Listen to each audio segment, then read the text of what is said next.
Ruganzu Ndori rero atera buno bwami bwa hano i Huye bwari ubwami bwa Mandahande. Ni ukuvuga ngo Ruganzu Ndori yitwaje impigi, yitwaje impigi yahamuye mu nkoko yo mu mazi yitwa Bambura Bambona, hamwe n'inyamaswa yo mu mazi bita intabonwa. Ni nayo mpamvu Ruganzu Ndori ntago yakundaga kuboneka, wajyaga kumubona ukabona ari nk'igicucu kiguciyeho. Ni nayo mpamvu havuye rya jambo bita ngo igicucu Ruganzu.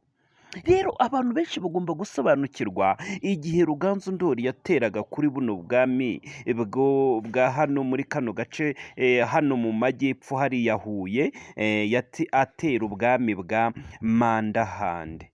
Ni ukuvuga ngo ubu bwami rero Ruganzu Ndori ajya kubutera yari afite impigi yahamuye. Izi mpigi Ruganzu Ndori yari yabanje kwishakira impigi yahamuye mu giti bita urukararambwe, n'ikindi giti bita umukoni, ahamura imbuto zacyo bita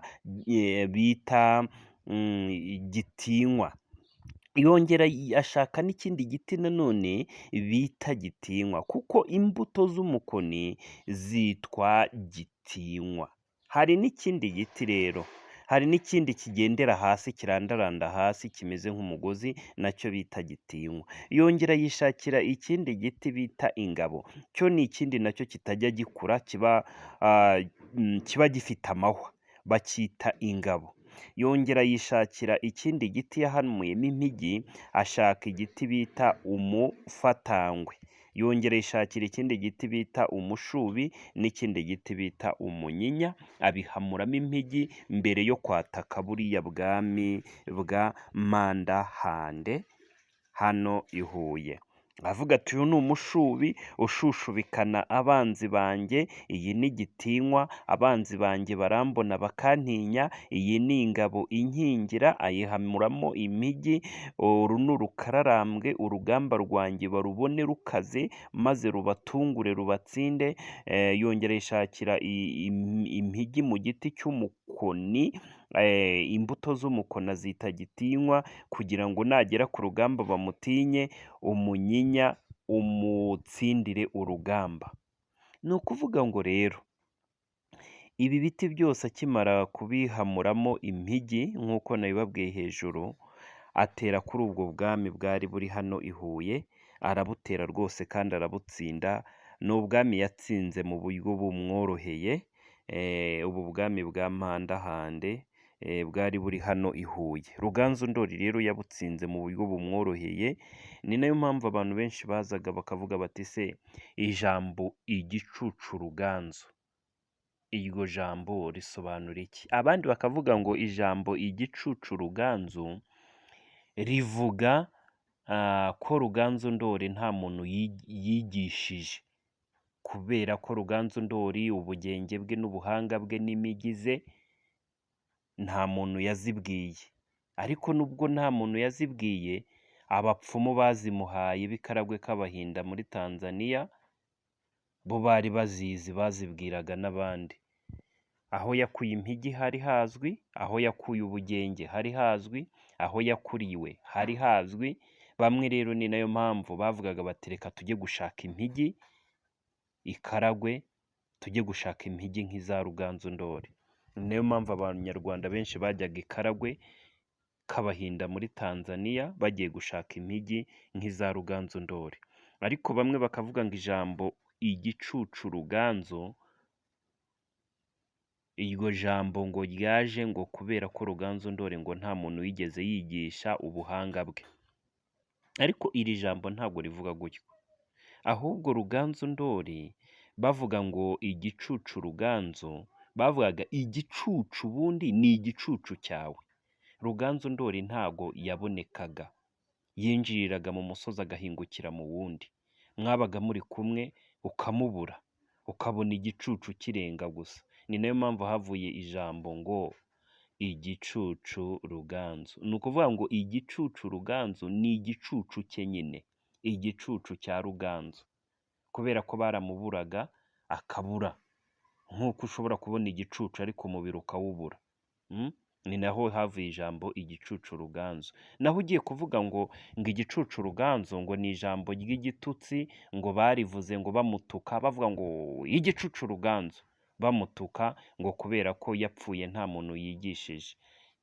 Iri jambo ni ukubeshya. Uvuze ngo igicucu ruganzu ukabivuga nk'igitutsi byaba ari ukubeshya. Uvuze uti igicucu ruganzu yapfuye atatwigishije, igicucu ruganzu yapfuye atatwigishije, aho waba ubeshye cyane. Ahubwo iri jambo ryaturutse ko ruganzu atabonekaga, babonaga igicucu gusa. Kandi uvuze igicucu cya ruganzu urumva ko byitiranywa nyine, ni igicucu cya ruganzu nyine. Baramuburaga kuko yari afite impigi bita intabonwa n'indi bita bambura bambona. Ni imigi yahamuye kuri ibyo bintu nageze kubibabwira muri episode ya mbere n'iya kabiri n'iya gatatu. Wowe unkurikiye ushaka kumenya amateka, ushaka kumenya byinshi kuri Ruganzu Ndori, ushaka kumenya imitsindo, ushaka kumenya imikagiro, ushaka kumenya impigi n'imitsindo n'imikagiro, wakurikirana episode ya mbere n'iya kabiri. Kandi ngenda mbivuga aho yazikuye, igiti yakoresheje, icyatsi runaka. Ni ibintu byoroshye. Nawe ushaka kugira byinshi umenya kuri Ruganzu Ndori wakurikira episode ya mbere n'iya kabiri n'iya gatatu kugira ngo ubashe kumenya impigi Ruganzu Ndori yakoreshaga ni izihe, ni izi n'izi, ya imitsindo yari afite ni iyihe, impigi yari afite ni iyihe, imihamuro yari afite ni iyihe. Yego, aribyo bita indashyikwa. Ni ukuvuga ngo rero iyo washakaga kureba Ruganzu ntabwo wamubonaga, ahubwo wabonaga igicucu gihise ukamubura. Ni nayo mpamvu havuye ijambo ngo igicucu Ruganzu, igicucu cya Ruganzu. Ni ukuvuga ngo ni igicucu, kwa kundi uhagarara mu zuba ukabona igicucucucu cyawe kiri hasi. Ni nayo mpamvu rero bavuze ngo igicucu Ruganzu, kubera ko Ruganzu yakundaga kuba ari kumwe n'ingabo ze z'ibisumizi, bakabona igicucu gusa we bakamubura. Niyo rero ingabo ze za Ruganzu zatangiye kuvuga ati igicucu cya Ruganzu. Yego, babaga bavuga ko igicucu cya Ruganzu aricyo babonye, ariko Ruganzu bamubuze. Iryo jambo rero niho ryavuye, kuko Ruganzu yagiraga impigi, yagiraga imitsindo, yagiraga imihamuro, yagiraga imikagiro, yatumaga abura. Yaraburaga rero, akaburira uwo mwaba muri kumwe, yaba ari kumwe n'ingabo ze, ingabo ze zikamubura, zigasigara zibona igicucu aricyo kirenga. Nibwo rero bavugaga ngo igicucu cya Ruganzu nge kiriya kirarenze. Niho rero iryo jambo ryavuye, igicucu cya Ruganzu. Ni igicucu rero bavugaga, igicucu cya kindi uhagarara ku zuba bakabona igicucucucu cyawe. Rero Ruganzu Ndori mwabaga muri kumwe ukabona igicucu kirenga. Ni nayo mpamvu havuye ijambo igicucu cya Ruganzu. Igicucu rero bavugaga igicucu Ruganzu bavugaga igicucu cye, cya kindi uhagarara ku zuba ukabona igicucu hasi, nicyo bavugaga. Byinshi cyane narabisobanuye muri episode ya mbere n'iya kabiri n'iya gatatu, aho twiga ku bijyanye na Ruganzu Ndori, aho tubasha gutanga seritifika ku bantu bize amasomo yacu yose, ibijyanye n'ubugenge, ibijyanye no kuvura, ibijyanye n'imikagiro, ibijyanye n'imihamuro, ibijyanye n'impigi, ibijyanye n'imitsindo, ibijyanye rero n'imikagiro yaberaga ibwami. Byinshi rero ugenda ubyiga, aho uba wiga kuvura ukoresheje ibimera cyangwa se ukoresheje inyamaswa, aho uba wiga na teoloji. Ibyo byose iyo ubikurikiranye ugakurikirana episode ya mbere, iya kabiri, iya gatatu, iya kane, iya gatanu, iya gatandatu, iya karindwi, iya munani, ubu tugeze kuri episode ya 9.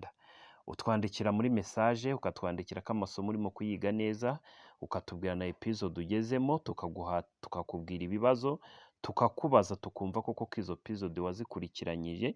Twakumva izo episode warazikurikiranyije, tukaguha seritifika bitewe n'uko izo episode zose wazikurikiranye kandi wazize neza, duhita tuguha seritifika. Niyo mpamvu rero ushaka kwiga amateka ya Ruganzu Ndori wakurikirana ziriya episode zose ukamenya icyo twagiye tuvuga, aho yagiye atera, aho yagiye arwana, ubwami yagiye afata, ukamenya na byinshi kuri Ruganzu Ndori.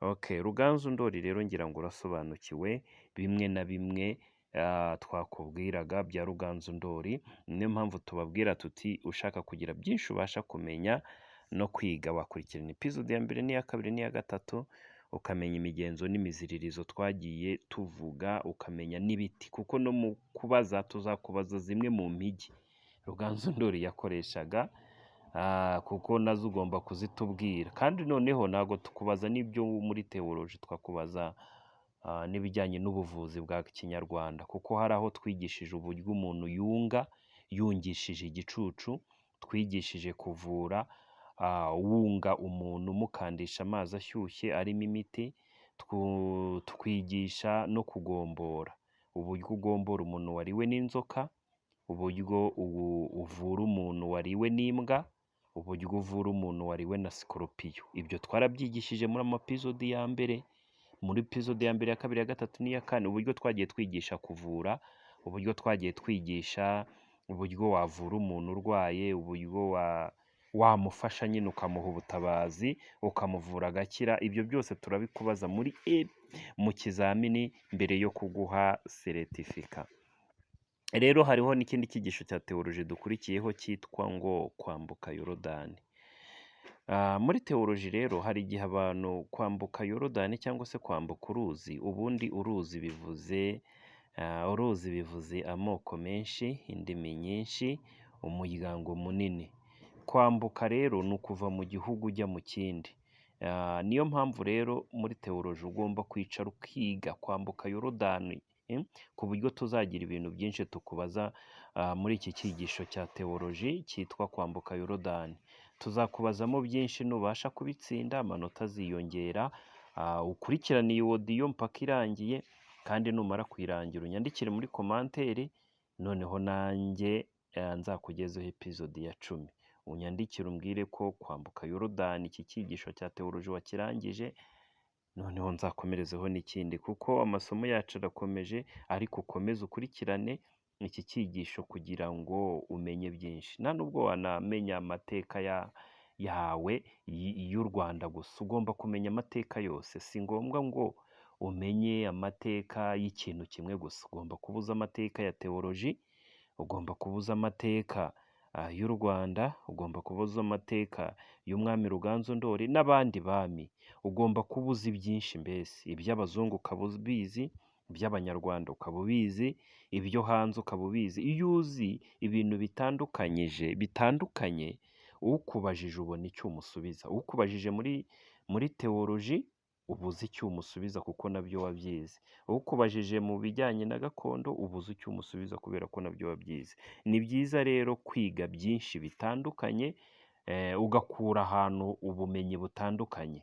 Nukura ubumenyi muri teoloji, ugakura ubumenyi muri gakondo, ugakura ubumenyi mu mateka, biragufasha kandi nawe ubasha gutsinda mu gihe kibi, kuko hose hari aho uzagera ugasanga hakenewe kimwe, hari aho ushobora kugera ugasanga hakenewe ko uri busubize wifashishije teoloji, hari n'aho bizagera bigasaba ko uri busubize wifashishije amateka. Ni byiza cyane rero, niyo mpamvu twashyizeho yuko umuntu uzajya wiga izi nyigisho zacu za teoloji n'amateka tuzajya tumuha seretifika, ariko tuyimuha ari uko twabanje kumubaza muri teoloji se yize iki. Icyigisho bita kwambuka Yorodani, icyo wize iki, byagenze gute, amateka y'abana ba Isiraheli, amateka y'ubwoko bwa Aburahamu, amateka y'urubyaro rwa Yakobo, abana be 12 bava muri Egiputa byagenze gute na gute, byose ukaba ubizi ku buryo uzabasha gusubiza ukubajije. Yego, ugomba no kwiga n'amateka y'ahandi. Ntabwo ari ngombwa ngo wige amateka gusa y'iwanyu gusa, ni byiza byose ukabyiga, ukaba uri umuhanga, ukaba uzi byose. Kurikirana rero iyi audio, barayivuga mu Cyongereza, hari n'uyisobanura mu Kinyarwanda. Nubasha kuyumva neza unyandikire muri message yuko wayirangije, noneho nzakurikizaho na episode ya 2. Reka dukomeze ibyigisho byacu. Icyigisho gikomereje mu Cyongereza, noneho nawe icyigisho kiri mu Cyongereza, bazajya banagisobanura mu Kinyarwanda. Nuramuka wumvise audio ukayirangiza, ni byiza cyane, amanota yawe arakomeza kwiyongera. Imana ibahe umugisha. Reka dukomeze n'iki cyigisho. none twaba tugiye kwiga iki uyu munsi? Uyu munsi tugiye kwiga icyigisho kivuga ngo kwambuka Yorodani. Ni byiza cyane kubera yuko kwambuka Yorodani kuri twebwe byari igishushanyo cy'uko tuzajya mu ijuru, kandi nizera ntashidikanya rwose yuko abantu benshi bamaze kubona neza ko iki ari cyo gihe cyo kujya iwacu mu ijuru. Nibyo rwose dukwiye kujya muri Kanani yo mu ijuru, ariko ntushobora kwambuka Yorodani udafite isanduku y'isezerano. Nibyo rwose kuko igomba kugenda imbere yawe. Reka rero dutangire kino cyigisho dusenga. Data uri mu ijuru, turagushimiye cyane yuko wongeye kuduhuriza hamwe. Turagusabye kugira ngo uhire ubwenge bwacu kandi uduhe umugisha muri kino kiganiro, udufashe kugira ngo tumenye gutandukanya icyiza n'ikibi. Tubigusabiye ubuntu mu izina rya Yesu, amen. Ukwisubiramo kw'amateka ni ryo hame nyamukuru rya Bibiliya, kandi bibaye bitameze gutyo, iki nacyo cyahinduka igitabo nk'ibindi byose bisanzwe by'amateka. Ariko cyo ni igitabo cy'ibihe byose. Ndifuza yuko twareba amwe muri ayo mateka arimo aragenda yisubiramo kugira ngo twizere neza rwose tudashidikanya ko tugiye gutaha iwacu mu ijuru. Yego rwose, byo ni ukuri. Kandi abantu bagomba kumenya neza uburyo bagomba gusanisha amateka y'ibyabayeho mu gihe cya kera bakayahuza n'ibirimo birabaho muri kino gihe. Ibyo ni ukuri. Urabizi Martin, iyo bigeze mu kwisubiramo kw'amateka, Bibiliya itubwira ko iki ari ikintu cy'ingenzi cyane tugomba gukoresha twiga. Kandi amwe mu magambo y'ingenzi cyane akenewe muri kino gihe cyacu turimo naboneka mu rwambere rw'Abakorinto igice cya 10 umurongo wa 1 kugeza kwa 12, aho Pawulo yanditse ngo, bene data, sinshaka ko mutamenya yuko basogokuruza bose bari munsi ya cya gicu, kandi yuko bose baciye mu nyanja yigabanyije, bose bakabatirizwa muri cya gicu no muri ya nyanja gutegekwa na Mose, bose bagasangira bya byo kurya na bya byo kunywa by'umwuka, kuko banywaga ku gitare cy'umwuka cyabakurikiraga, kandi icyo gitare cyari Kristo. Ariko rero Martin, ikintu kibabaje cyane nuko igihe cyose hari amagambo meza nk'aya ngaya avugwa ku Bisiraheli akurikirwa n'ijambo ribabaje rivuga ngo ariko. Umurongo wa 5 haranditse ngo, ariko benshi muri bo Imana ntiyabashimye, nicyo cyatumye barimbukira mu butayu. Ariko ibyo byabereyeho kugira ngo bitubere akabarore ngo tutifuza ibibi nk'uko babyifuje. Nuko rero ntimugasenga ibishushanyo nk'uko bamwe babisengaga, nk'uko byanditswe ngo abantu bicajwe no kurya no kunywa bahagurutswa no gukina. None se Martin, ubu buryo bwo gusenga ibigirwamana waba ujya ubwibazaho? Yego, ubwo birumvikana ko Abisiraheli nabo basengaga ibigirwamana. Arangije Pawulo abikora mu gihe cya kera, ahubwo bivuga muri kino gihe. Yavuze ko mu Bisiraheli hari abasenga ibishushanyo cyangwa ibigirwamana. None babikoraga binyuze mu ki? Bararyaga, bakananywa, maze bagahagurutswa no gukina. Rero kurya no kunywa bishobora guhinduka ikigirwamana. Hari uburyo bwiza bwo kurya no kunywa, kandi hari n'uburyo bubi bwo kurya no kunywa. Nuko rero Abisiraheli bagahagurutswa no gukina. Ibi ni ibirenguriza ku mikino y'Abanyegiputa bakinaga, nk'imikino ijyanye n'imipira nk'uko twagiye tubivugaho mu byigisho byatambutse. Iyi mikino yagize uruhare runini cyane mu gutuma abantu basenga ibigirwamana. Twanasobanuye mu cyigisho kimwe yuko igihe cyose umupira ugiye mu rucundura biba bisobanuye ko ari ugutsinda kw'ikigirwamana cyabo cy'izuba gitsinda abanzi bacu. Rero no mu ruhande rw'iyobokamana abantu bajyanywe mu mikino, kandi byari byaranahindutse n'uburyo bwo kuramya. Uyu munsi natwe dufite uburyo bw'imiramirize y'izuba, aho usanga abantu bazamura amaboko bayanyeganyeza bayajyana hirya no hino, kandi ugasanga bikurikiza umugambi w'ababiteguye. Ibyo rero ni ugusenga ibigirwamana. Rero birumvikana ko ibiryo byari kimwe mu bigirwamana, kandi n'ibyo kunywa n'imikino nabyo byari ibigirwamana. Umurongo wa 8 haranditse ngo, kandi ntimugasambane nk'uko bamwe muri bo basambanaga. Rero ubu ni ubusambanyi bw'uburyo bubiri. Ubwa mbere ni ubw'ubugaragara, ubwa kabiri ni ubw'iby'umwuka. Kandi ntimugasambane nk'uko bamwe muri bo basambanaga, bigatuma hapfa abantu 23,000 umunsi umwe. Kandi ntimukagerageze Kristo umwami wacu nk'uko bamwe muri bo bamugerageje bakicwa n'inzoka. Uyu murongo ubitsa amakuru menshi cyane. Uku kugerageza Kristo maze bigatuma inzoka ziza, bifitanye isano n'ubutumwa bwo gutsindishirizwa n'ubuntu kubwo kwizera. Kuko igihe inzoka y'igishushanyo yamanikwaga, maze abari bariwe n'izi nzoka bose bayirebagaho bakahita bakira. Ubwo rero Kristo yahindutse icyaha ku bwacu. Noneho kandi hariho n'ikibazo cyo kwivovota. Umurongo wa 10 haranditse ngo, ntimukivovote nk'uko bamwe muri bo bivovose bakicwa n'umurimbuzi. Ibyo byabereyeho kutubera akabarore, kandi byandikiwe kuduhugura twebwe abasohoreweho n'imperuka y'ibihe. Nuko rero wibwira ko ahagaze yirinda atagwa. turimo turasubiramo amateka ya Isiraheli. Uretse ko twe turushijeho gukora byinshi cyane, tukaba turi kurenza urugero rw'ibyo bakoze. Mbese siko bimeze? Yego. Rero aya ni amateka tugomba kwiga twitondeye cyane. Kandi tugomba kwibaza ngo mbese niki cyababayeho? Kandi ni ukubera iki byababayeho? Ndetse no kwibaza ngo mbese niye mpamvu Imana itabishimiye, hanyuma bakarimbukira mu butayu. Nitutiga ibyo ngibyo natwe bizadusohoraho rwose. Yego, Bibiliya iravuga ngo byabereho kugira ngo bitubere akabarore, ubwo rero bisobanuye ko tugomba kubyigiraho twitonze cyane. Ibyo ni ukuri. Rero bose babatirijwe muri ya nyanja gutegekwa na Mose. Abo Baheburayo bose babatirijwe munsi ya cya gicu no muri ya nyanja gutegekwa na Mose. Bakuwe mu bubata bwa Egiputa nk'uko biboneka mu rwambere rw'Abakorinto igice cya 10:2, maze bakomereza urugendo mu butayu, kandi Kristo abaha ibyo kurya n'ibyo kunywa by'umwuka. Ndetse n'iby'umubiri nabyo yarabibahaye, kuko byanashushanyaga umubiri we bwite. Rero amazi ni ikimenyetso cyo gutabarwa cyangwa gucungurwa ndetse no kwezwa k'ubwoko bw'Imana, ariko kandi ni n'ikimenyetso cyo kurimbuka kw'abanzi b'Imana. Nureba muri Bibiliya urabona ko inkuge yo kwa Nowa, isi yose yarimbuwe n'amazi, ariko kandi inkuge yazamuwe hejuru n'amazi. Kandi abari barinjiye muri iyo nkuge bose baracunguwe cyangwa baratabawe, ndetse bari abantu 8. Kandi iyo nkuge yashushanyaga Kristo. Ubwo rero bisobanuye ko abantu bose bari muri Yesu Kristo bagomba gukizwa. Ariko kandi bagomba no kunyura muri uwo mubatizo. Rero ibi ngibi byari igishushanyo, nk'uko na cya gihe abantu babatirijwe mu nyanja gutegekwa na Mose. None bisobanuye iki ibyo ngibyo? Mose yari nk'ushushanya Kristo muri icyo gihe, kandi Abisiraheli bakurikiraga Mose. Mu yandi magambo, ibyo Mose yigishaga, ibyo yavugaga, ibyo yizeraga, ibyo yanditse, nibyo byagombaga kuba umuyobozi w'Abisiraheli, kandi birumvikana ko byavaga ku Mana. Ubwo rero Mose we yari nk'umukozi ushushanya Kristo, kandi yanavuze iby'umuhanuzi ukomeye cyane wari kuzaza, uwo yababwiye ati mugomba kuzamwumva mwitonze cyane. Rero bakurikizaga ukwizera kwa Mose. Kandi twebwe turasabwa kugira kwizera kwa Yesu Kristo. Mbese siko bimeze? Yego.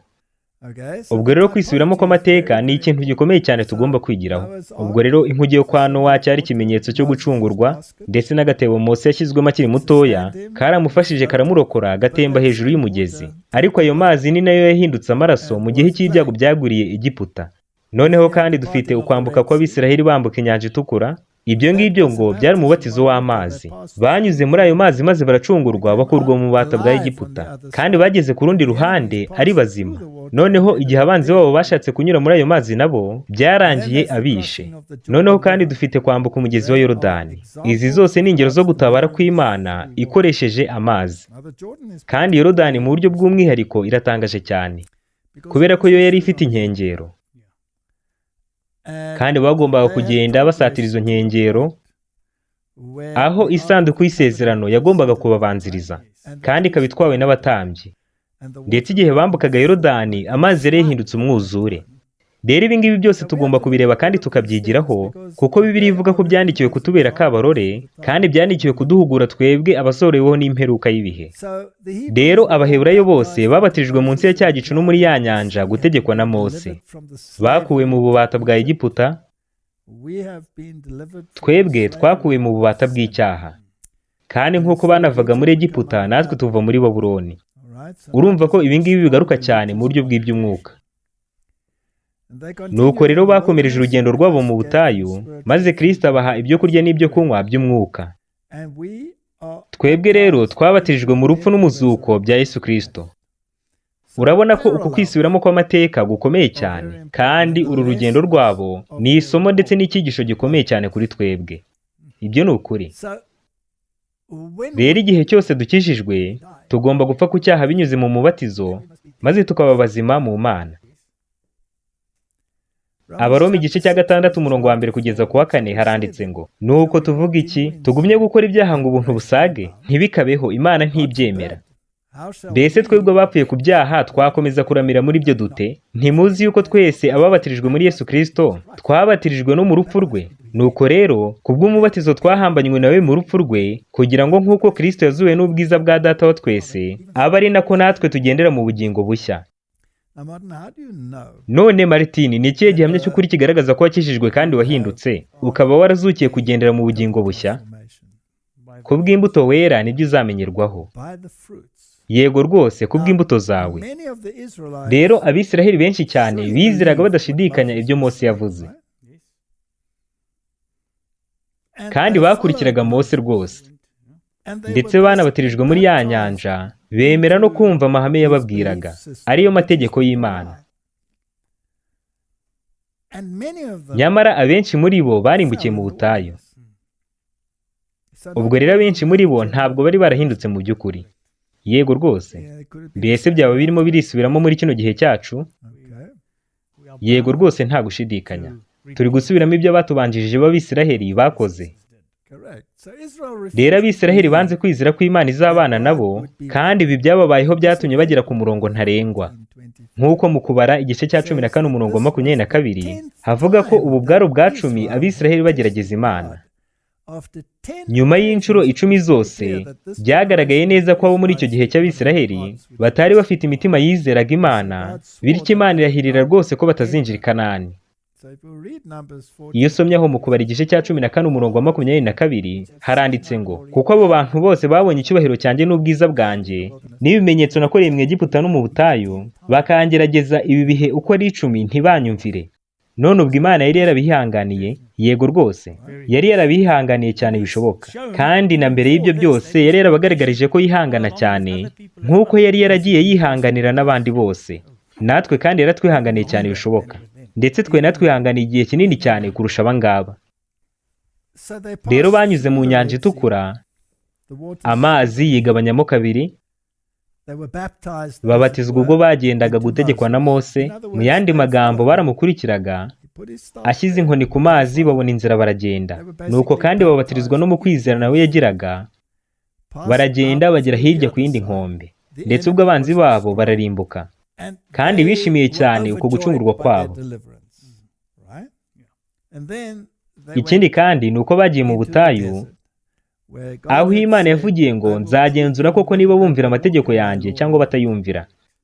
None se Martin, Imana iri kuvuga gutyo gute iyo amategeko atari yagatangwa? Ntabwo Imana iri gushobora kubivuga, ariko yarabivuze. Yego.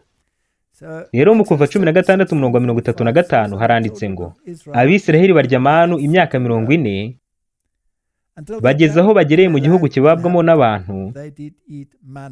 Barya manu bageze aho bagereye ku rugabano rw'igihugu cy'i Kanani. Imyaka 40 yose. Pawulo avuga ko bari bafite n'ibyo kurya by'iby'umwuka, ndetse n'ibinyine by'ibigaragara, kandi bagombaga kubyigiraho amasomo menshi, kuko byari bifitanye isano n'amasomo menshi by'umwuka bagomba kwiga.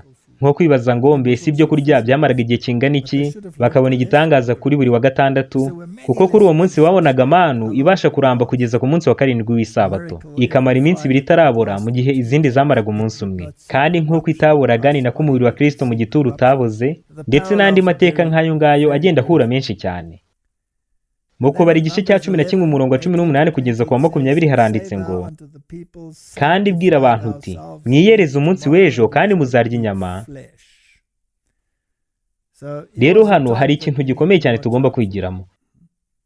Abantu bashatse inyama zo kurya nk'izari ziri muri Egiputa, kandi si inyama gusa bashatse, ahubwo bashatse n'urukarango rwabo, n'amavuta yabo, n'imitekere y'ibitunguru byabo n'ibindi byinshi. Mbese hari ikibazo bwabyo ibitunguru bifite? Hoya rwose ntacyo. Ndetse nanjye ubwanjye nagiye ntera ibitunguru mu karima kanjye. Ubwo rero ubwabyo ibitunguru na tungurusumu nta kibazo kibirimo, ahubwo ikibazo ni uburyo byari biteguwemo.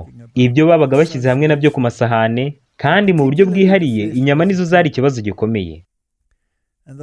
Maze Uwiteka aravuga ngo, kuko muririye mu matwi y'Uwiteka mukavuga muti, ninde uzaduha inyama zo kurya, ko twari tumenyereye neza muri Egiputa? Nicyo gitumye Uwiteka azabaha inyama mukazirya. Ntimuzazirya umunsi umwe cyangwa 2 cyangwa 5 cyangwa 10 cyangwa 20, ahubwo muzazirya ukwezi kose, mugeze aho zizabatungukira mu mazuru zikababihira, kuko mwanze Uwiteka uri muri mwe, mukamuririra imbere muti, twaviriye iki muri Egiputa? None se Martin, yari inshuro ya mbere cyangwa ya kabiri bifuje inyama? Yari inshuro ya kabiri. None se ku nshuro ya mbere hari ikintu kibi cyari cyarababayeho? hoya ntacyo. Imana gusa yagaragaje ko itabyishimiye kuko bayivovoteye bakivovotera na Mose, ariko icyo gihe nta gihano na kimwe babonye. Ntabwo ku nshuro ya mbere Imana yigeze ibitura ibyago, ariko kuri ubu bwo bahuye n'ingorane zikomeye. Kubara igice cya 11 umurongo wa 33 haranditse ngo, inyama bakizishinze mu menyo bataramara kuzitapfuna, uburakari bw'Uwiteka bukongerezwa abantu, abatera mu giga ikomeye cyane. None Martin, iyo urebye ubutumwa bujyanye no kwitungira amagara mazima, mbese tubumaranye imyaka ingana iki? Irenga imyaka 170. Ni igihe kinini cyane. Yego, mbese Imana yaba yaragiye twihanganira cyane iyo bigeze ku ngingo y'amagara mazima, by'umwihariko n'ibyo kurya birimo inyama. Yego rwose Imana yaratwihanganiye cyane. Twebwe turi muri iki gihugu aho ibyo kurya birimo inyama bimeze nk'indyo ya buri munsi, kandi ku bantu benshi ibindi byo kurya by'ubundi bwoko biza bifatwa nk'inyongera. Ndetse no mu bizera ikibazo nk'icyo ngicyo kirahari cyane, kandi Imana yagiye yihangana igihe kirekire. Ndetse dufite n'amagambo ari mu mwuka w'ubuhanuzi avuga ngo kutarya inyama si cyo gipimo cy'ubuyoboke. Mu yandi magambo, ntabwo mfite uburenganzira bwo kuvuga ngo uriya muntu sinagira icyo mubwira kuko akirya inyama.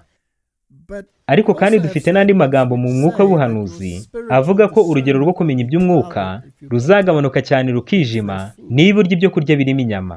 Noneho dufite n'andi magambo akomeye cyane mu mwuka w'ubuhanuzi avuga ngo ntimuzagire ikintu na kimwe cy'umubwiriza wo ku ruhimbi mwizera niba akirya ibyo kurya birimo inyama.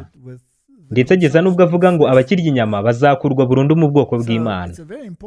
Rero urumva ko Imana mu rukundo rwayo yagiye igerageza kwigisha ubwoko bwayo intambwe ku ntambwe kugira ngo iberekeze mu cyerekezo kizima. Yego, nk'uko nyine yabigenje ku Bisiraheli, yagiye ibihanganira. Ariko kuri iyi nshuro ya kabiri gusuzugura amahame y'ubuzima byabazaniye icyago. None Martin, niba byabayeho bigomba kongera kwisubiramo, ubwo biri ku ijanisha ringana iki ko tuzongera kubona neza amateka asa nk'aya ngaya? Ni 100%. Niba Imana yari yihanganiye kwica amahame y'ubuzima kwacu imyaka myinshi ingana itya, mbese byashoboka ko no muri kino gihe cyacu ndetse no mu gihe gitoya kiri imbere uko kwihangana kw'Imana cyangwa se ubwo burinzi Imana yari yaratanze ku bw'ubujiji, niba nabivuga ntyo, bwaba bugiye gukurwaho bidatewe n'uko Imana yishimira guhora, ahubwo ari uko dukomeza kwinangira? Yego rwose nta gushidikanya. Mbese wizera ko ariko bizagenda? Yego rwose, twagiye twerekana amwe mu magambo y'umwuka w'ubuhanuzi agaragaza ibyo ngibyo.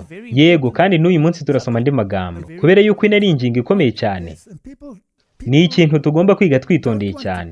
Abantu ntabwo bashaka gutekereza kuri ibi ngibi, yuko ibyo urya n'ibyo unywa n'ibyinjira mu mubiri wawe bifitanye isano yo bugufi cyane rwose n'amahitamo yawe y'iby'umwuka. Ikintangaza cyane nanjye kandi ni uko abenshi batajya bagereranya amahame ya Bibiliya ndetse n'amahame ya siyanse y'ubu ngo barebe icyo ukuri icyo ari cyo.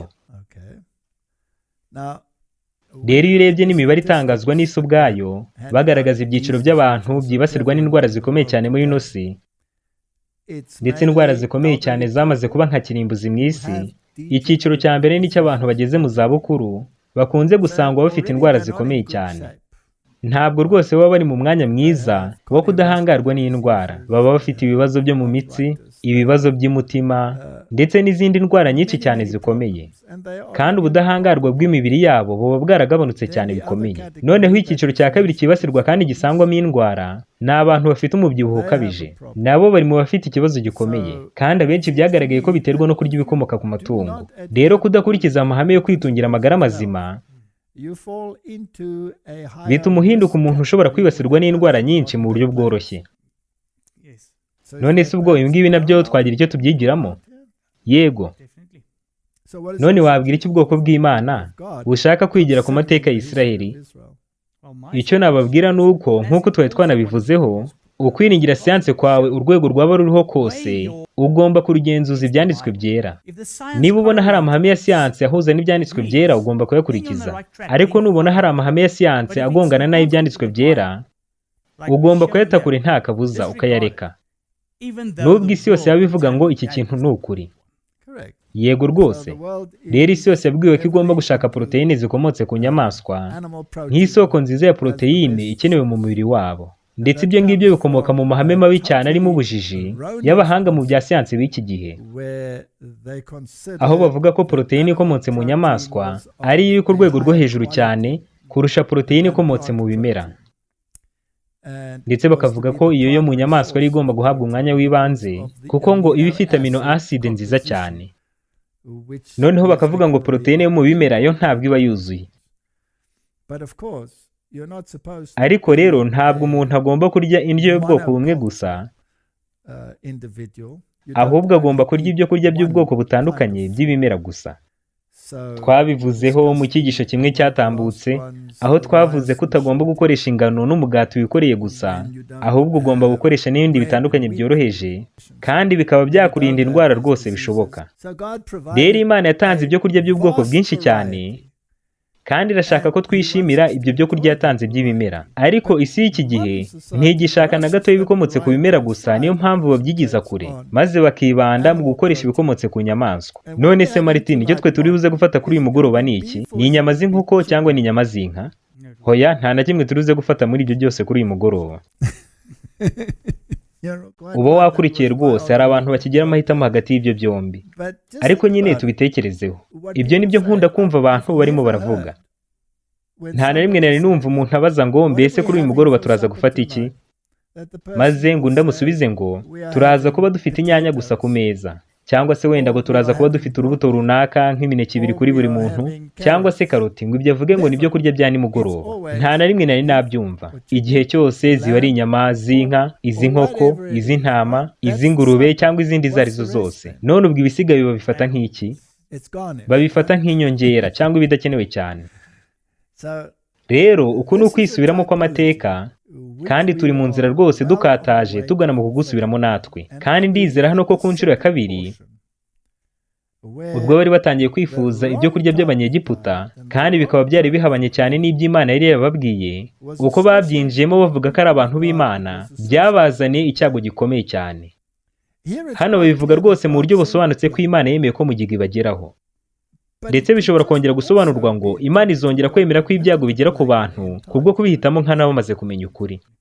Rero uyu ni umuburo ukomeye cyane uhabwa abitwa ubwoko bw'Imana bose. Ni umuburo uvuga ko ingingo ijyanye n'amahame y'iby'ubuzima bigomba kugira uruhare rukomeye cyane mu gihe cy'imperuka, ndetse bifitanye isano ya bugufi cyane n'ibya mwuka nyine. Aya magambo tugiye gusoma ashobora kuba nazwi rwose, ariko kuko ari meza cyane reka twongere tuyasome, kuko tubizi neza ko ukwisubiramo kw'amateka ari ikintu cy'ingenzi cyane muri Bibiliya. Kandi twanabonye ibintu bigaragaza neza ko ugusubirwamo kw'ikintu cyane bimenyerezwa ubwenge bigafatwa mu bitekerezo by'abantu vuba. Nk'uko n'itangazamakuru iyo rishaka kumvikanisha ibintu, wabonye ko bagenda babisubiramo cyane. None ubwo urimo urabakuraho urugero? Hoya, ntabwo ari ukubakuraho icyitegererezo, ahubwo n'urugero nari ntanze. Umuhanuzi w'Imana yaranditse ngo ukwezwa kuvugwa mu byanditswe byera gukomatanya impagarike yose y'umuntu, umwuka, ubugingo n'umubiri. Pawulo yasabiye Abatesalonike ngo umwuka wabo n'ubugingo n'umubiri birindwe bitazabaho umugayo kugeza igihe umwami wacu Yesu Kristo azazira. Yongera kwandikira abizera ati, nuko rero bene data ndabinginga kubw'imbabazi z'Imana ngo mutange imibiri yanyu ibi bitambo bizima byera bishimwa n'Imana. Mu gihe cy'Abisiraheli ba kera, ituro ryose ryazanwaga ari igitambo batura Uwiteka ryagombaga gusuzumanwa ubwitonzi. Iyo hagiraga ubusembwa buboneka kuri iryo tungo ntiryemerwaga, bitewe n'uko Imana yari yarategetse ko bazajya bayitura ituro ridafite inenge. Bityo Abakristo nabo bakwiye gutanga imibiri yabo ari ibitambo bizima byera bishimwa n'Imana. Igikorwa cyose gica intege imbaraga z'umubiri n'iz'intekerezo gitera umuntu kuba adakwiriye gukorera umuremyi we. Intumwa Petero aravuga ati, mwirinde irari ry'umubiri ry'uburyo bwinshi rirwanya ubugingo. Icyaha cyose kigusha ikinya ubushobozi bw'umuntu kandi kikica imyumvire mu by'ubwenge n'iby'umwuka, bityo ijambo ry'Imana na mwuka wayo ntibishobore gukora ku mutima. Umutima ntushobora gukomeza kwegurirwa Imana mu gihe nyirawo yatwawe n'ipfa ry'inyama n'irari byangiza amagara n'ubuzima. Pawulo yandikira Abatesalonike ati, twiyezeho imyanda yose y'umubiri n'umutima, tugenda twijesha rwose kubaha Imana, kandi ku mbuto z'umwuka, urukundo, ibyishimo, amahoro, kwihangana, kugira neza, ingeso nziza, kwizera no kugwa neza, yongeyeho kwirinda. Rero Martin, abantu bamwe bashobora kuvuga ngo turya inyama zidahumanye gusa, turya inyama zitabuzanyijwe, nibyo biryo byacu. Kandi nigeze ntanga ibyigisho mu myaka yashize ngaragaza uko inganda z'inyama muri kino gihe zisigaye zimeze, uko inyamaswa zororwa, uko zigaburirwa, ndetse nuko zijyanwa kubagwa. Kandi urebye ku cyo Bibiliya ivuga ku bijyanye n'inyamaswa zagombaga kuba zitanduye, uzahita ubona rwose ko inyama z'iki gihe zose zanduye. Nta nyamaswa n'imwe muri kino gihe itanduye ikibaho, ndetse by'umwihariko za nyamaswa zituza nyine. Ubwo rero nk'inkwavu ndetse n'indogobe zo nubwo zibasha kongera kurya imyanda yazo zikongera zikabicisha mu igogora ku nshuro ya kabiri, zo zinahinduka mbi cyane kuko ziba zimeze nk'izirimo zirarya uburozi. Ndetse ibyo ubwanjye nanabikozeho ubushakashatsi mu bihe bya kera, aho twafataga ibice bimwe ku nyamaswa zitwa ko zanduye maze tukazigereranya n'izivugwa ko zitanduye cyangwa zidahumanye, maze tukareba ingaruka bigira ku mikurire y'umubiri tubigereranyije. Kuri ziriya nyamaswa zihumanye byagaragaraga neza rwose ko zidindiza umubiri zikawubuza gukura, naho ziriya zivugwa ko zidahumanye nazo byari uko ariko bitameze nk'izihumanye. Ibyo rero nibyo biba ku mubiri wose w'umuntu zirya. Rero Imana kuva kera kose yifuje gusubiza abantu ku byo kurya birimo ibimera gusa, kandi ubwo butumwa tubumaranye ikinyejana kirenga. Ariko benshi mu bizera bacu uwo mucyo barawirengagije. Rero bitinze cyangwa bitebutse, uko bakomeza kwifuza ndetse no kurya imirire imeze itya, niko n'ubudahangarwa bw'imibiri yabo bukomeza kugabanuka, kandi uko nguko niko bizorohereza rwose ibyago by'imperuka kubafata. Ndatekereza ko mbivuze mu buryo busobanutse, kandi niko bizagenda rwose. Rero muri kino gihe ntabwo nizera ko hari inyamaswa idahumanye ikibaho, nta n'imwe isigaye kuri uyu mubumbe, kuko no mu byo zirya ubwabyo byinjira mu mubiri kandi bikawangiza. Ibyo kandi bigatera ko hari indwara nyinshi cyane ziva mu nyamaswa zijya mu bantu. Mu bihe bya kera twajyaga tubona ibicurane by'inyoni byibasira inyoni gusa. Uyu munsi ibyo bicurane byo mu biguruka byibasira n'abantu. Mu gihe cya kera kandi hariho ibicurane by'ingurube byibasira ingurube gusa. Uyu munsi ibyo bicurane byibasira n'abantu. Kandi mu bihe bya kera hari indwara z'umwijima zibasira inka gusa. Uyu munsi byibasira abantu. Rero muri kino gihe nta nyamaswa n'imwe iriho itanduye, ndetse n'ubwo bavuga muri ziriya zidahumanye, kuko nazo ziba zigishobora kwibasirwa n'indwara zandura, ndetse indwara zishobora kuva mu nyamaswa zikajya mu bantu. Kandi dufite amagambo mu mwuka w'ubuhanuzi avuga ngo indwara ziri kwiyongera cyane mu isi kubw'ubwigomeke bw'abantu bwo kutumvira amahame y'ubuzima. Uwo muhanuzi arongera aravuga ati igihe kizaza ubwo nta mutekano na mukeya uzaba uri mu kurya inyamaswa iyo ari yo yose mu isi, yaba inyamaswa ziribwa n'izitaribwa cyangwa iyindi iyo ari yo yose. None se Imana yaba yaraduhaye amahitamo? Yego. Rero abantu bashaka gusimbuza ibyo baryaga ibiryohereye neza nk'ibyo baryaga, mbese bazigera babibona nk'uko babishaka? Yego, ariko ugomba kwitegurira iby'ubundi bwoko. Ikindi kandi gukomeza gukoresha ibikomoka ku matungo nayo ubwayo bizakwangiza kandi ku mpamvu z'ubusa. Hari amagambo dufite mu mwuka w'ubuhanuzi avuga ngo Imana izatanga ubwenge bwihariye cyane bwinshi ku bwoko bwayo buri mu migabane yose y'isi kugira ngo babashe kumenya uko bitungira amagara mazima. Rero Martin nk'umuntu ukunda ibyo kurya cyane ajya asanga nko mu maresitora bagiye babishyira mu buryo butandukanye, kandi muri iyi si ugasanga abantu bashyiriweho ibyiciro byose bishoboka mu byo kurya bashaka. Abashobora kugenda akagiraho akanda bakamuhereza ibyo kurya by'Abahinde cyangwa se ibyo kurya by'Abanyaburayi cyangwa iby'Abashinwa, ndetse n'ubundi bwoko bwose bw'ibiryo bashaka. Nyamara ushobora kugira ubwenge buboneye cyane utarinze urya n'inopfo n'imwe y'inyama cyangwa se ibikomoka ku matungo ibyo ari byo byose. Rero nta rwireguzo na rumwe dufite. Mbese abizera bacu baracyashaka inzitwazo? Yego. None se Imana yaba yishimiye izo nzitwazo z'ubusa batanga? Hoya, ntabwo ibyishimiye. Kubera ko nk'uko twabigaragaje, ikintu cya mbere Imana ishaka ni uko tugira ubwenge buboneye. Icya kabiri, irashaka ko ibyo bijyanirana n'ubuzima bwiza. Yego rwose ibyo ni ukuri. Imana yita kuri ibyo byombi. Mu mwuka w'ubuhanuzi dusoma amagambo y'umuhanuzi avuga gutya. Yaranditse ngo iri shami ry'umurimo w'Imana bavuga ku kwitungira amagara mazima ntiryakiranywe ubwitonzi bukomeye, kandi kubwo kuryirengagiza byateye kubura kw'ibintu byinshi cyane. Iyaba itorero ryagaragazaga ko rishishikajwe cyane n'ivugurura Imana ubwayitanga kugira ngo ribe ryiteguye kugaruka k'umwami, umwete wabo waba mwinshi cyane kurusha uko bimeze ubu. Martin, aya ni amagambo atangaje cyane. Rero bivuze ko hari abantu benshi cyane birengagiza ubu butumwa bw'ivugurura mu by'ubuzima, bityo rero umurimo bagombaga gukora ukaba waradindiye cyane. Yego rwose niko bimeze, birababaje. Imana yavuganye n'ubwoko bwayo ndetse ishaka ko bakumva kandi bakumvira ijwi ryayo. Nubwo ubutumwa bw'ivugurura mu by'ubuzima ubwabwo bwonyine atari bwo butumwa bwa marayika wa gatatu, ariko bufitanye isano ya bugufi cyane n'ubwo butumwa. Abamamaza ubutumwa bwa marayika wa gatatu bagomba kubufatanya n'ubutumwa bw'ivugurura mu by'ubuzima nabwo. Umuhanuzi arakomeza ngo iyi ni ingingo tugomba gusobanukirwa neza kugira ngo twitegure ibyaduka bidusatiriye cyane, kandi ubu butumwa bw'ivugurura mu by'ubuzima bugomba kugira umwanya w'ibanze. None Martin, ubu butumwa bufite agaciro kangana iki kuri twebwe? Ni kanini cyane. Uku niko kuboko kw'iburyo kwa marayika wa gatatu. Ubwo kandi bisobanuye ko bigomba kugira aho bihurira n'amahitamo yacu. Yego rwose bizagira impinduka biteza ku mahitamo yacu, kandi uwo ari we wese uzakomeza kwinangira akagendera mu nzira ze mbi, Imana izamukuraho burundu imwigizeyo, kubera yuko tugendeye ku mwuka w'ubuhanuzi ntabwo azaba agishobora gutandukanya ukuri n'ikinyoma. Yego, ayo ni amagambo akomeye, ariko nyine niba Imana yarabivuze no kubikora izabikora. Yavuze muri Zaburi ko bifuje kubw'imitima yabo mibi, Imana irekera ubwenge bwabo konda. Rero ntabwo ari Imana izaba irimo guhana umuntu, ahubwo ni umuntu uzaba urimo kwihana ubwe bitewe n'amahitamo yagize. Rero dushobora kujya mu mikorere y'uko ibikomotse ku matungo bikorwamo ndetse n'uburyo amavuta yabyo yangiza umubiri cyane. Uyu munsi nshobora guhamya neza nkurikije n'ubushakashatsi nikoreye ubwanjye yuko amavuta yose y'ibikomoka ku matungo yangiza umubiri mu buryo bufatika. Ibyo kandi bikanatera ikibazo ku mikorere y'ubwonko.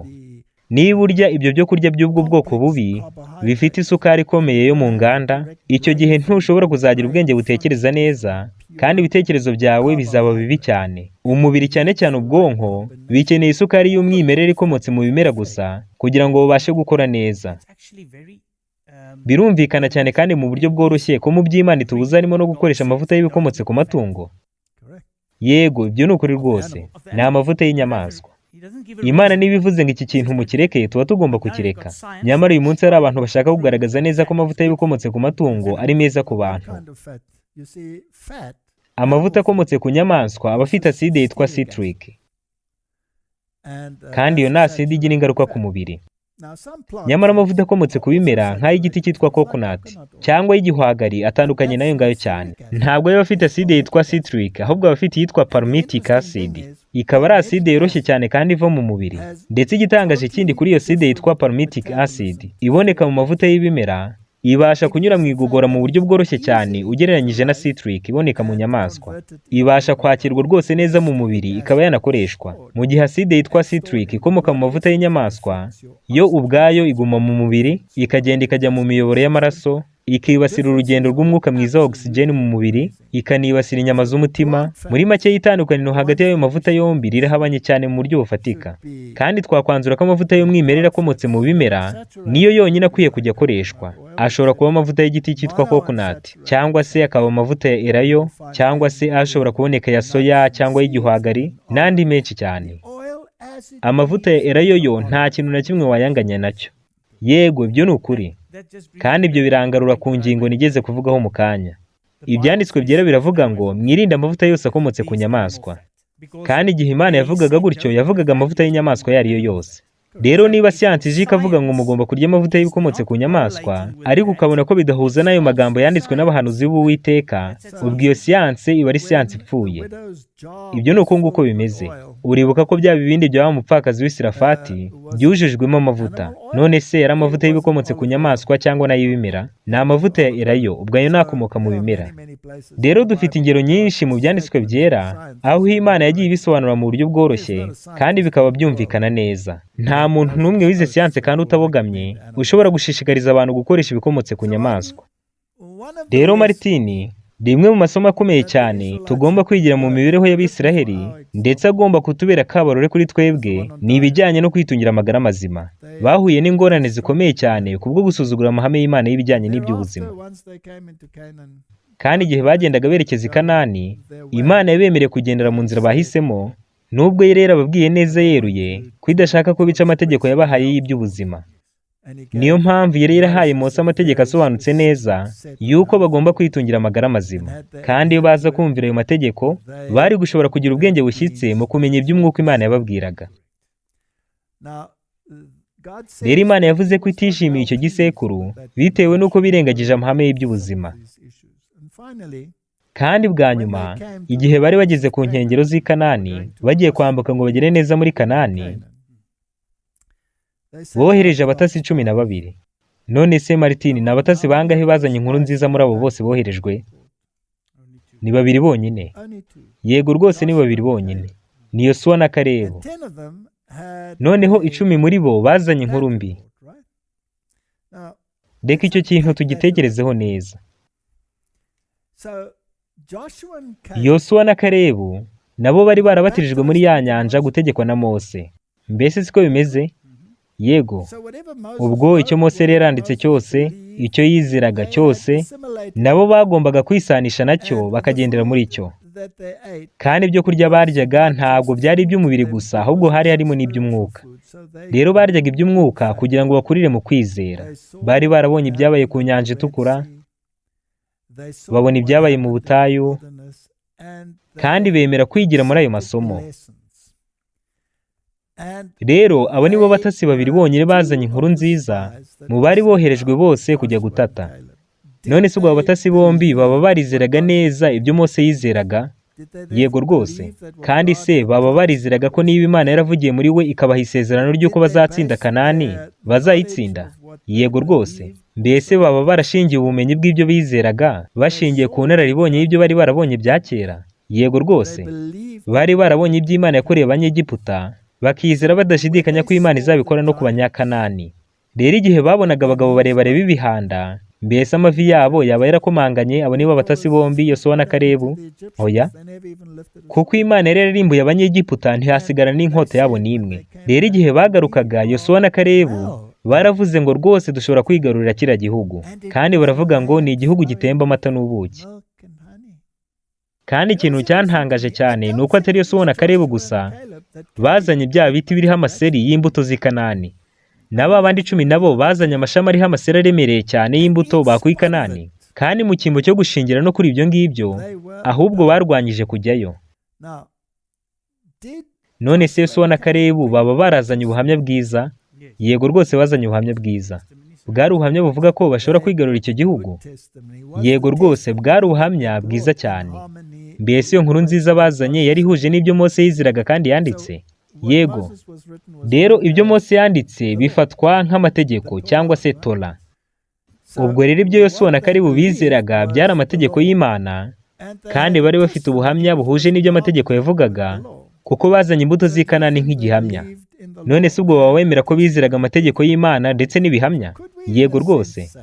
None se ubwo Martin, dushobora kuvuga yuko bariya batasi bombi, Yosuwa na Kalebu, bahagarariye amategeko n'ibihamya by'umwuka w'Imana? Yego. Mbese bariya batasi 10 bo baba barizeraga iby'Imana yavuze ko kiriya gihugu bazagifata? Hoya rwose, bagiraga tumwe na tumwe bizera, ariko ntibizeraga mu by'ukuri ko Imana izabafasha gufata icyo gihugu. Baravugaga bati hariyo abantu barebare cyane, bityo rero ntidushobora kugenda ngo tubarwanye tubaneshe. Kandi rwose barahamyaga bati icyo ni igihugu cyiza rwose cy'amata n'ubuki, ariko rwose ba Mose baratuyobeje, ntabwo dushobora kugifata. Bityo rero nimuze twisubirire inyuma kandi tujye mu Egiputa. Mbese ibyo si byo bavuze? Yego. None Martin, ibyo birimo isomo? Yego rwose, rikomeye cyane. None se ubwo ikigabanyo ni kangahe mu batasi bizeraga ko bazafata Kanani n'abatazayifata? Ni 2 ku 10. Kandi igihe ba batasi 2 bazanaga inkuru nziza, mbese abantu ntibashatse gufata amabuye kugira ngo babatere? Yego. Bashatse kubatera amabuye kugira ngo bapfe. None ubwo abo bantu ari bo rubanda rwo bifatanyije nande? Bifatanyije n'abatasi 10 bazanye inkuru mbi. Hari amagambo mfite yamwe ari mu mwuka w'ubuhanuzi, aho umuhanuzi avuga neza ngo nubwo abatasi 10 yabo ari bo bazana inkuru nziza, abantu bari gukomeza bakifatanya n'abatasi 2 bazanye inkuru mbi. Ibyo ni ukuri rwose ngo niko byari kugenda. Mbese ibyo bitubwira iki ku bijyanye cyane cyane n'umwiteguro w'iby'umwuka w'uko abantu benshi bahagaze? Bisobanuye ko abantu benshi batiteguye. Yego rwose, ntabwo biteguye kandi ntibashaka kujya mu ijuru. Ntabwo bashaka kujya i Kanani, ahubwo barashaka kwisubirira mu butayu no mu Egiputa. Kandi koko basubijwe mu butayu. Bari bamaze imyaka 2 bazenguruka, ariko bageze ku rugabano bakinangira basubijwe kuzenguruka ubutayu, indi myaka 38 bihita byuzuza imyaka 40.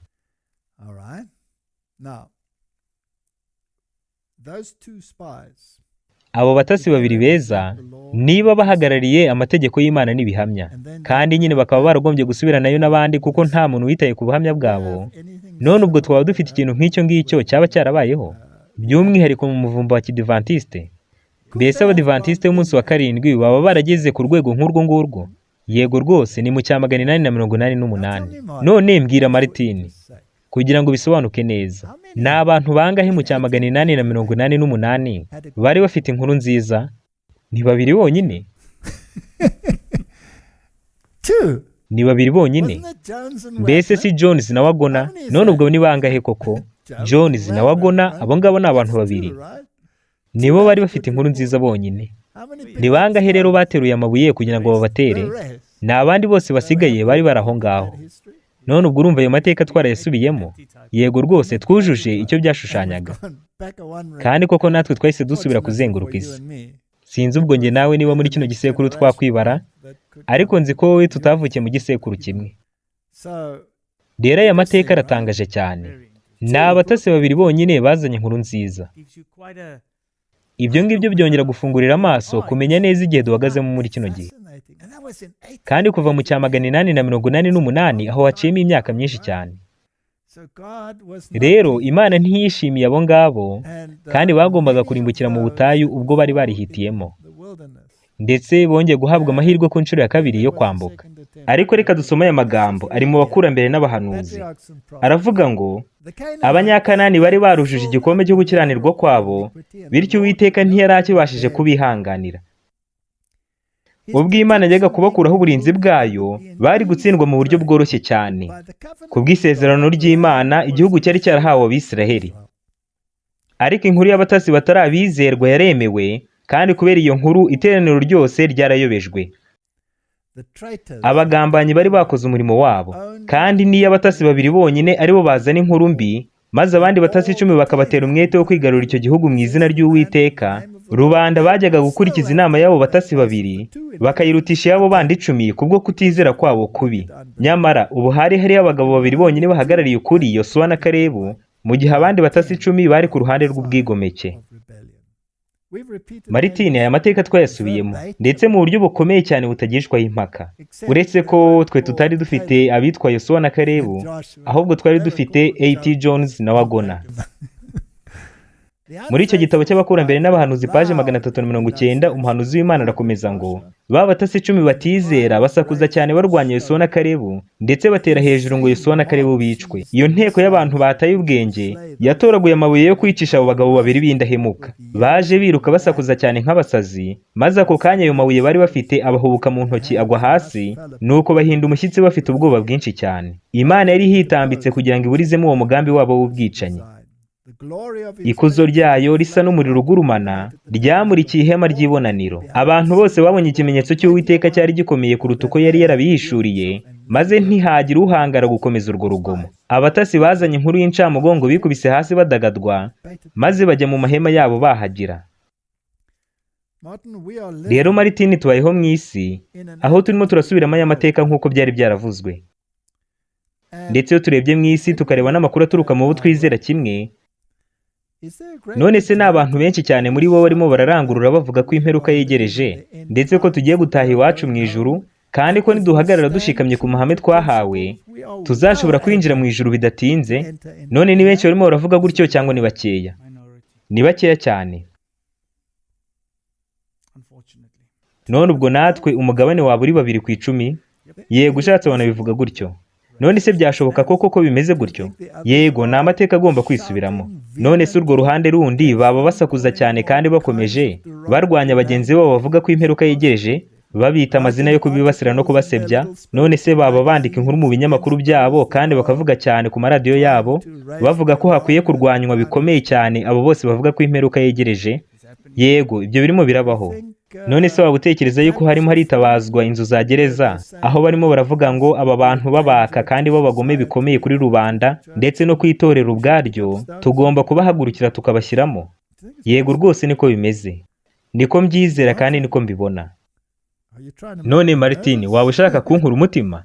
Hoya rwose niko bimeze. Ariko tuzakomeza tuvuge ngo ibyo Imana yavuze nibyo bizasohora, ntabwo ibyo abantu bibwiye ari byo bizasohora. yego niba tugomba kwigira ku mateka nta bwoba na bukeya dukwiye kugira. Rero niba uri ku ruhande rw'Imana igihe Kristo azaba aje maze hakabaho uku kwigaragaza k'umucyo ukomeye wa Kristo mu bicu, ibyanditswe bivuga ko abenshi baziruka cyane bahunga nka ba bandi bahungiye mu mahema yabo, babwira imisozi n'ibitare ngo bibagwire. None se Martin, wemera ku rwego rungana iki ko twongeye kugera ku musozo wo gusozwa kw'aya mateka? Mbyizera 100%. Yego. Rero babiri gusa muri aba, Yosuwa na Kalebu, nibo babashije kwinjira, babiri bonyine, kandi ahari ku nshuro ya kabiri bageze kuri Yorodani. Ubwo nyuma ya myaka 38 bazenguruka, nta n'umwe muri bo batasi 10 bazanye inkuru mbi wigeze ubasha kwinjira, no mu bari bakuze kuva ku myaka 20 kuzamuka. Uwo ni umuburo ukomeye cyane. Rero igihe bageraga ku nkengero ku nshuro ya kabiri, mbese bohereje abatasi bangahe?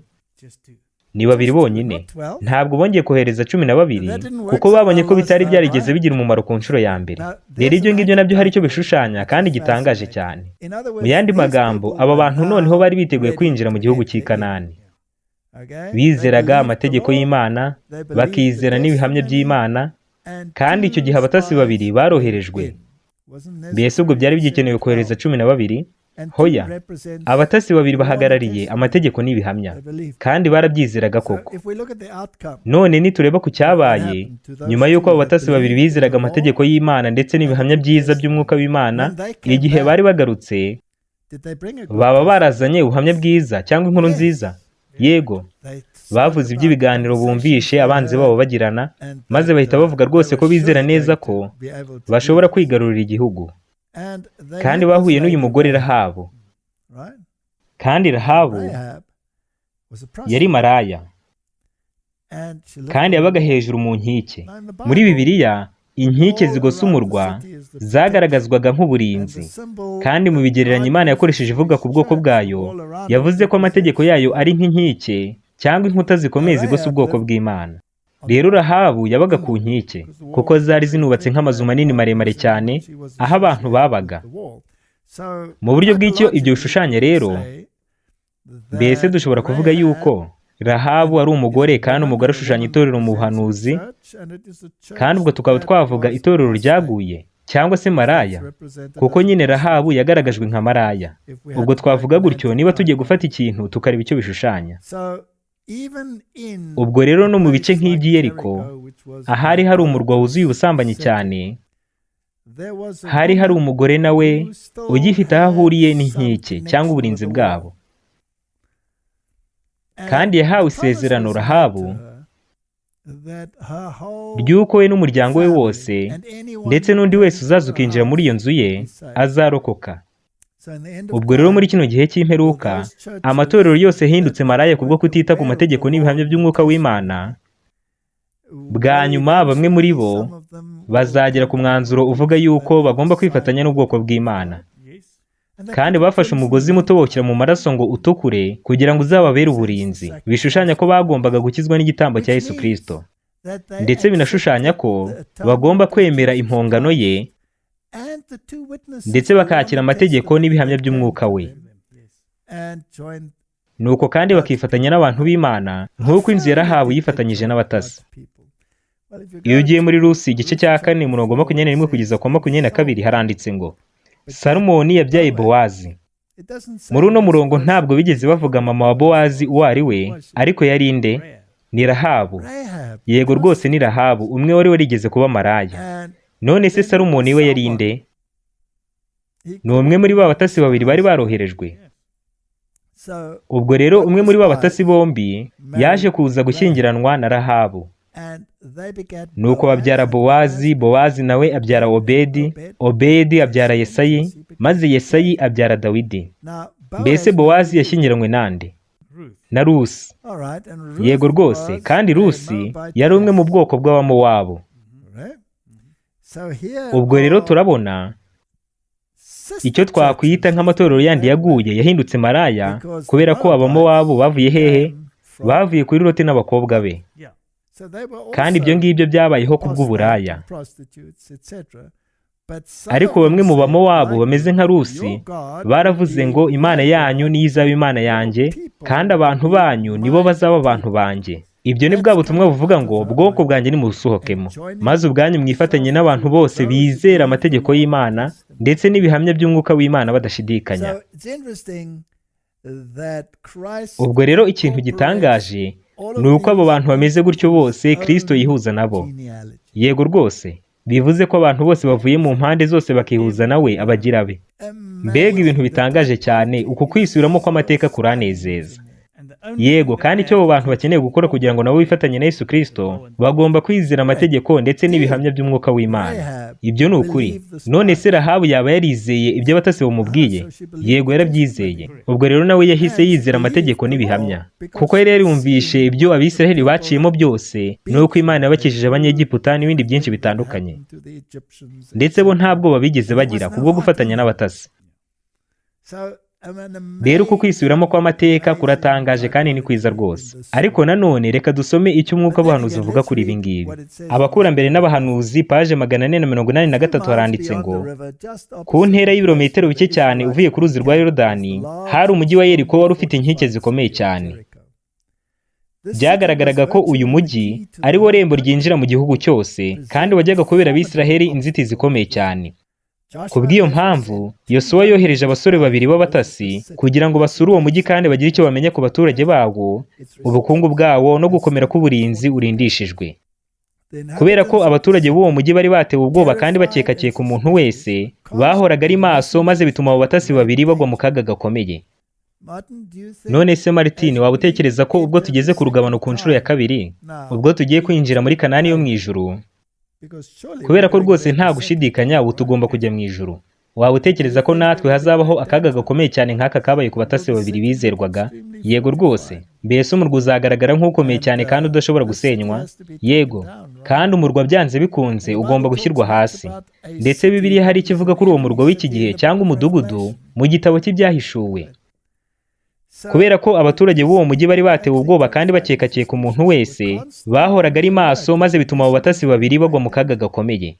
Umuhanuzi arakomeza ngo ariko barokoye na Rahabu umugore w'i Yeriko, wabikoze azi ko byamwicisha ubwe. Kubw'ineza yabagiriye bamusezeraniye yuko ntacyo azaba nibafata uwo mujyi. Abo batasi bagarukanye inkuru nziza bavuga bati, ni ukuri ko Uwiteka yashyize iki gihugu mu maboko yacu kandi bene cyo twabakuye umutima. None Martin, ibyo hari icyo bishushanya muri kino gihe? Yego rwose. Nubwo bigaragara ko intumwa z'Uwiteka zibasiwe, bazasigara ari bake cyane, ariko abantu benshi bazatinya. Kuko igihe bazaba babona ibimenyetso by'imperuka bisohora, rubanda bamwe bazamenya neza ko bayobejwe. Yego, iyo kandi niyo mpamvu tugomba kumenya ko iteka ryose tutagomba kwifatanya n'uruhande ruriho benshi kuko baba bari mu kinyoma. Abo batasi bari babwiriwe i Yeriko aya magambo ngo, twumvise uko Uwiteka yakamije inyanja itukura muyigezeho muva mu Egiputa, n'ibyo mwagiriye abami bombi b'Abamori bo hakurya ya Yorodani, Sihoni na Ogi, abo mwarimbuye rwose. Tubyumvise uwo mwanya imitima yacu ishya ubwoba, nta muntu n'umwe mutakuye umutima, kuko Uwiteka Imana yanyu ariyo Mana iri hejuru mu ijuru no hasi mu isi. Rero bashobora gutoragura amabuye kugira ngo bagutere cyangwa inkota kugira ngo bagusogote, ariko Imana izaba iri kumwe nawe.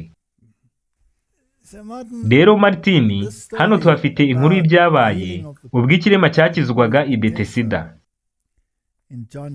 Nk'uko biboneka muri Yohana igice cya 5 umurongo wa 1 kugeza kwa 9. Aya ni amagambo meza cyane.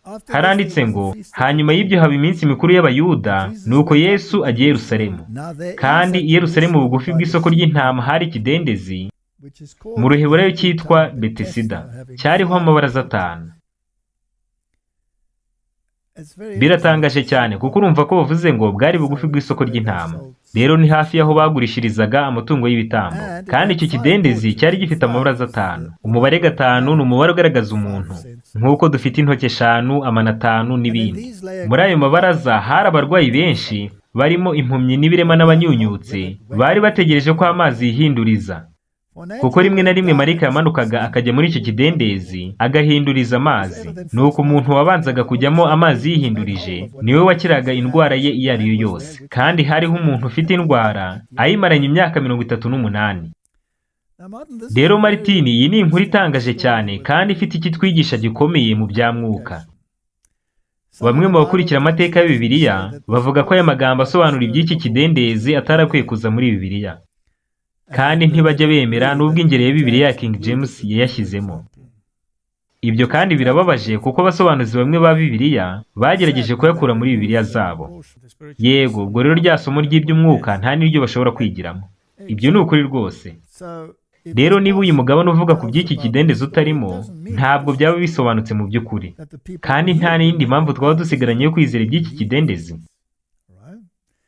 Rero iby'iyi nkuru iragaragaza ko abantu bizeraga neza ko bakira baramutse bagiye mu kidendezi, kandi urumva ko abo bantu bakira bizeraga neza ibyo ngibyo bashingiye ku byo babonaga bibaho, maze bakizera ko nabo bazakira. Uyu munsi mu isi rero dufite amayobokamana menshi nayo yubatse gutya, yizeza ko abantu bashobora gukizwa gusa ari uko banyuze cyangwa banyoye ku mazi runaka yihariye, cyangwa se wenda ko bagiye mu masengesho runaka yihariye, cyangwa mu bice runaka byihariye kugira ngo babone agakiza.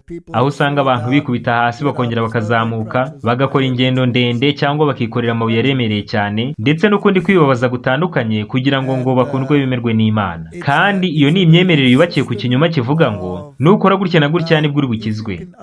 Wenda ngo nuramuka ugiye ku butaka butagatifu cyangwa bwera, maze ngo ukakura amazi matagatifu, nibwo uzabasha gukizwa. Cyangwa se wenda ngo ninkora urugendo njye i Vatikani, cyangwa nkahabwa penetensiya, cyangwa se wenda ngo nkajya muri Guadalupe, nshobora gukizwa. N'ibindi byinshi bitandukanye bagenda bavuga. Cyangwa se wenda ngo ninjya mu misozi y'i Philippine, maze ngo nkashyira ukuboko kwanjye kuri umwe muri iyo misozi ntiriwe mvurwa, nzahita nkira. Ubu ni bwo bwoko bw'amayobokamana isi ifite muri iki gihe. Ni amayobokamana ashingiye mu gutegereza ibitangaza gusa, kandi ku bw'ibitangaza abantu bazayoba rwose. Uko niko Bibiliya ivuga. Rero na hano i Betesida ni iryo yobokamana ryari rihari, kandi uyu muntu wari uryamye hano ari kumwe n'abandi banyunyutse n'impumyi n'ibirema, bose bari bategereje gukira mu buryo bw'igitangaza. Ndetse yari ahamaze imyaka 38. Rero uyu mubare ntabwo ari umubare w'impanuka. Uribuka ko Abisiraheli bazengurutse imyaka 2, noneho bakagera ku ngabano z'i Kanani, ariko kubwo kutizera bahise basubizwa mu butayu byihuse, maze bazenguruka indi myaka 38. Rero uko kino kirema cy'i Betesida cyari kimeze, cyari ishusho igaragaza uko Abisiraheli bose bameze muri icyo gihe, nk'uko byagendekeye bagenzi babo bandi bazengurutse indi myaka 38, kandi ntibari bazi aho bajya, ntibanashakaga no kwambuka. Iyobokamana ryabo ryari rishingiye ku bitangaza by'ubusa kandi by'ipfabusa. Kwari ukwigaragaza ko iby'umwuka kudasanzwe mu ndiba yako. Ryari iyobokamana ridafite icyo rifite, ry'amagambo gusa. Nuko ku kibaya cy'i Betesida Yesu Kristo yirengagiza ubujiji bwabo, maze aragenda abaza icyo kirema. Aramubaza ngo mbese urashaka gukira? Haranditse ngo Yesu amubonye aryamye amenya yuko amaze igihe kirekire arwaye. Aramubaza ati mbese urashaka gukira? Umurwayi aramusubiza ati databuja, simfite umuntu njugunya mu kidendezi y'amazi yihindurije, nkiza undi antanga kumanukamo. Yesu aramubwira ati byuka bikorere uburiri bwawe ugende. None se Yesu yaba aramubwiye ngo ngwino nkufashe nkujugunye mu mazi? Hoya? Hoya rwose ntabwo ariko yabigenje. Yitandukanyije n'iyo myizerere y'ubujiji yo kwishingikiriza ku bitangaza gusa, ahubwo yigisha uwo muntu kwizera. None twaba dufite amatorero menshi cyane mu isi yigisha iby'iki gika? Yego. Kandi se waba utekereza ko arimo impumyi, abanyunyutse n'ibirema? Yego rwose.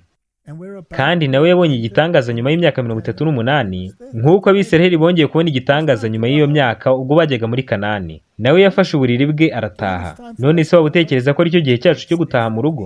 Yego rwose nta gushidikanya. Mbese twaba twarazengurutse muri buno butayu imyaka myinshi? Yego. Mbese twe tuzohereza abatasi 12 cyangwa ni 2? Ni 2 bonyine. Ni amategeko n'ibihamya by'umwuka w'Imana. Nibyo bigomba kutumenyesha. Kandi tugiye kwambuka indi Yorodani ikomeye cyane. Nuko rero muri ako kanya uwo muntu arakira, kubera ko ukwizera kwe kutari gushingiye ku bitangaza, ahubwo kwari gushingiye mu byo Kristo amusezeraniye. Ndetse ubwo nicyo Bibiliya ubwayo yasezeranye. Uko rero niko gukizwa natwe dukeneye. Uyu mugabo rero wari ikirema, utarabashaga kugenda cyangwa kwikorera isuku, ashushanya uko abantu twese tumeze, byaba mu buryo bw'iby'umwuka ndetse n'ubw'iyobokamana. Uko niko ikiremwa muntu kimeze. Ntabwo uyu yari yarigeze agira ukwizera kwa Aburahamu. Martin, nabonye ikintu cyantangaje cyane, kuko iyo ugiye ukanareba kuri Aburahamu ndetse ukareba n'amasezerano yahawe Aburahamu, ubona ko nabyo hari ikintu gikomeye cyane tubyigiramo muri kino gihe cyacu. reka rero turebe ku by'ayo masezerano aherekejwe n'imigisha yahawe Aburahamu ku bw'ikigombero. Kandi dusoma mu gitabo cy'Itangiriro igice cya 12 umurongo wa 1 kugeza ku wa 3 handitse ngo, wibuke ko Aburahamu ari sogokuru w'abizera ndetse na sekuru w'Abisiraheli mu by'umwuka. Uwiteka ategeka Aburahamu ati, va mu gihugu cyanyu usige umuryango wanyu n'inzu ya so ujye mu gihugu nzakwereka. Nzaguhindura ubwoko bukomeye, nzaguha umugisha, nzogeza izina ryawe uzaba umugisha. Rero Martini, iri ni itegeko rikomeye cyane kukubwira ngo va mu gihugu cyawe. Iki gihugu gishushanya isi muri kino gihe. Tugomba kuva mu isi tukitandukanya nayo. Mbese siko bimeze? Yego. Tugomba kandi kwitandukanya n'imiryango. Ubwo rero mu yandi magambo n'imiryango y'iyobokamana tubarizwamo tugomba gutandukana nayo. Tugomba kandi kuva mu nzu za ba data b'umubiri. Bivuze kandi ko ubutumwa bw'Imana bushobora kudutandukanya n'imiryango iyo tuvukamo. Maze Imana ibwira Aburahamu ngo uzajye mu gihugu nzakwereka. Uyu munsi twebwe ni muri Kanani yo mu ijuru. None se Martini, ntibigutangaza cyane ko amatorero menshi arimo arigisha abayoboke babo ibyo kwita kuri ino si ikaba nziza ndetse no kugerageza kuyisanasana ngo ikomeze imere neza, aho akaba ariho imitima yabo iri? Yego, niko bimeze kandi bibabaza ubwenge bwanjye. None se ubwoko ni ukwitandukanya n'isi cyangwa ni ukugerageza gusanasana ibigiye kurimbuka? Yego, ni ugushaka gusanasana ibigiye kurimbuka. Mbese si ikibazo? Yego, ibyo ni ikibazo. Kandi amenshi muri aya mayobokamana barashaka kubaka ubwami bwabo mu isi, bagaturana n'isi yagumye kandi yazimiye. Ku murongo wa 2 Imana iravuga ngo nzaguhindura ubwoko bukomeye, iryo ni isezerano rya mbere. Nzaguha umugisha, iryo ni isezerano rya 2. Nzogeza izina ryawe, iryo ni irya 3. Uzaba umugisha, iryo ni irya 4. Kandi nzaha umugisha abakwifuriza umugisha, iryo ni isezerano rya 5. Kandi uzakuvuma nzamuvuma, iryo ni irya 6. Kandi muri wowe nimo imiryango yose yo mu isi izaherwa umugisha, iryo ni isezerano rya 7. Aya rero ni amasezerano ashyitse Imana yahaye uyu muntu, byaba mu buryo bwe bwihariye ndetse no muri bagenzi be. Rero Martini, aya masezerano yagendanaga n'ikigombero kivuga ngo agomba kuzayasohorezwa ari uko abanje gusiga byose. None se Imana yaba yaramubwiye ngo Aburahamu, genda ubanze usanasane ibitameze neza iwawe ubone kuza ngo usohoreze ayo masezerano? Hoya. Yaba yaramubwiye ngo nibwo nzaguha ubuzima bwiza numara kubyubaka neza uko mbishaka? Hoya. Ibyo ngibyo ni by'amayobokamana menshi yigisha, kugira imigisha ya hano mu isi. Yego, kandi hari n'abandi benshi bavuga ngo dukeneye gukuraho abantu bose babi mu isi maze ino si ikahita ihinduka paradizo. Ariko twe dusabwa kwitandukanya nayo. Imana ikatwereka icyo gukora. Rero Aburahamu yahawe amasezerano y'umugisha y'uburyo 7. Kandi hari imigisha y'uburyo 7 iboneka no mu gitabo cy'ibyahishuwe. Umugisha wa mbere uboneka mu byahishuwe igice cya 1 umurongo wa 3, ahavuga ngo hahirwa usoma amagambo y'ubu buhanuzi, hahirwa n'abayumva bakitondera ibyanditswe muri bwo kuko igihe ari kigufi. Uwo ni umugisha wa mbere uhabwa ubwoko bw'Imana bwo mu gihe cy'imperuka. Imana ubwayo iravuga ngo ndabinginze nimwiga igitabo cy'ibyahishuwe, nimwiga ubuhanuzi bwo mu minsi y'imperuka, mugerageze kubuhuza murebe aho igihe kigeze, kandi nzabaha umugisha. Mu yandi magambo, mu gihe ba Yosuwa na Kalebu bo muri kino gihe bazaba barimo barashaka ko iri sezerano ribasohorezwaho maze bakiga ibimenyetso Kristo yatanze by'imperuka, mbese abandi batasi 10 barimo barabakorera iki? Bari guterura amabuye kugira ngo babatere. Mbese ibyo bintu ntibitangaje? Biratangaje cyane, ariko no kwisubiramo ko mateka. Rero bigomba kubaho rwose. Barimo baraterura amabuye, barabita amazina atandukanye y'uburyo bwinshi, maze bakagerageza kuvuga ko barimo barahahamura abantu, bityo ko bakwiye kwicwa bagaterwa amabuye. Kandi bakavuga ngo dukwiye kwandika inkuru mu binyamakuru byacu no ku maradiyo yacu, duhamagarira abantu bose kurwanya abo bantu bigisha ko imperuka yegereje kandi ko isi igiye kurimbuka bidatinze. Bakababwira bati abo bantu bagiye kuba ibyago muri twebwe.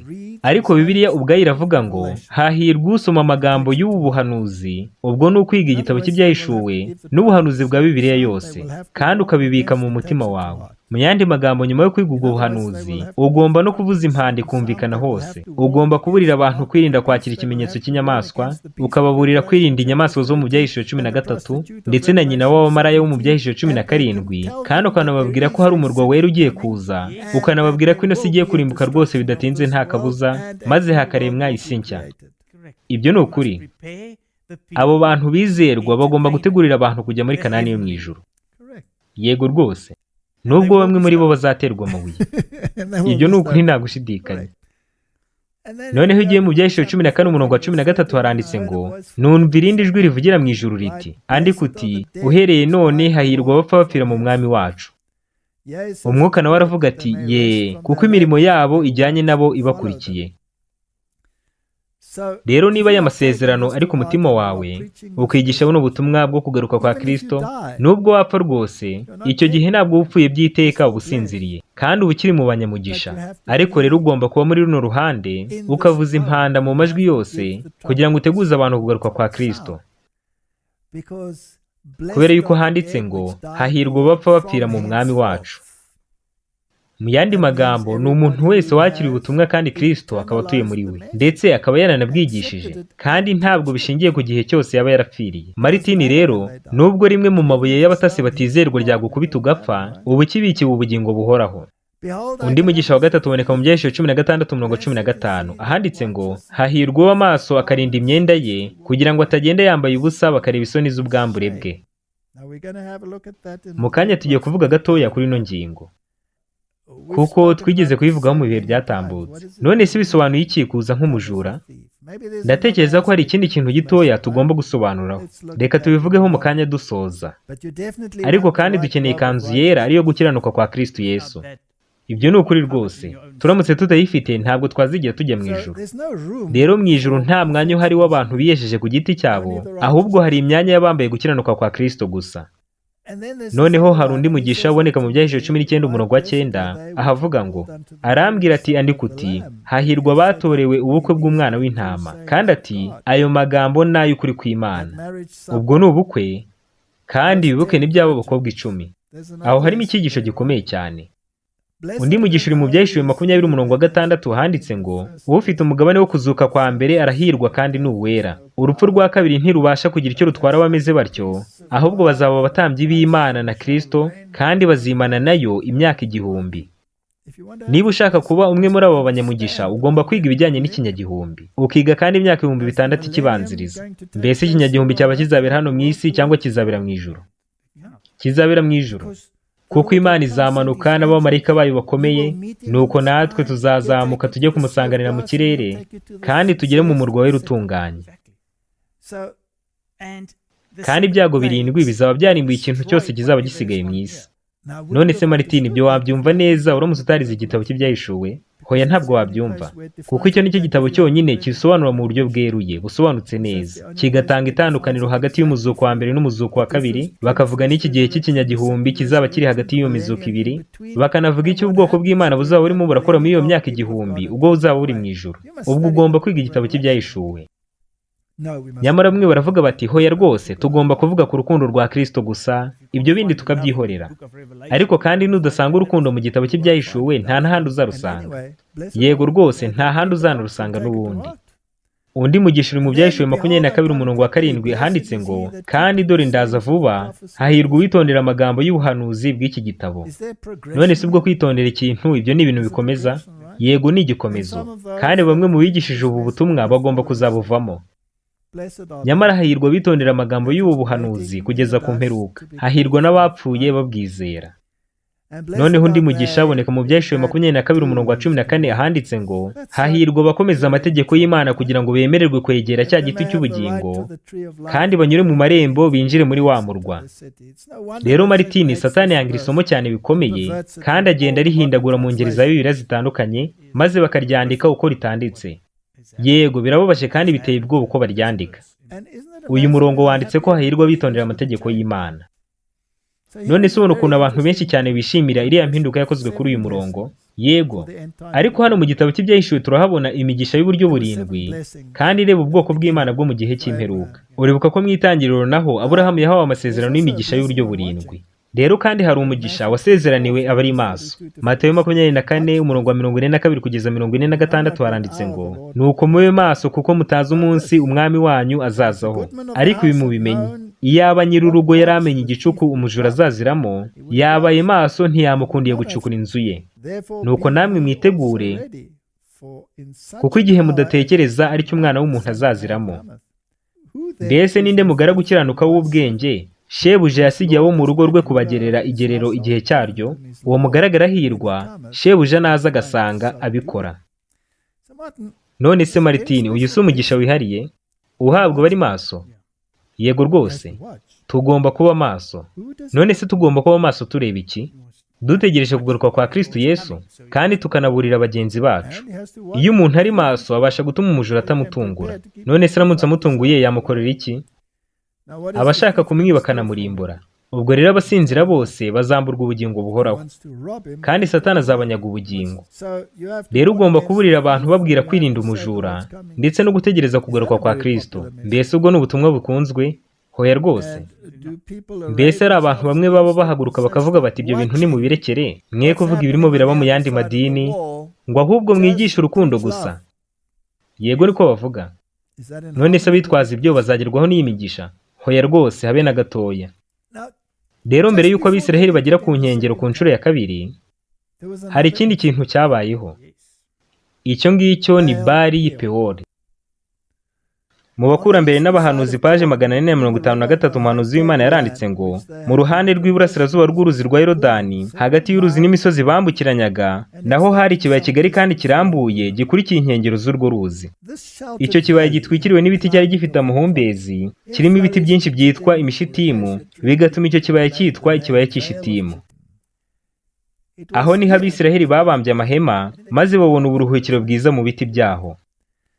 Ariko nubwo bari bakikijwe n'ahantu heza, bahahuriye n'icyago cyabaguye nabi cyane kurusha ingabo zikomeye zifite intwaro cyangwa inyamaswa zo mu gasozi zabonekaga mu butayu.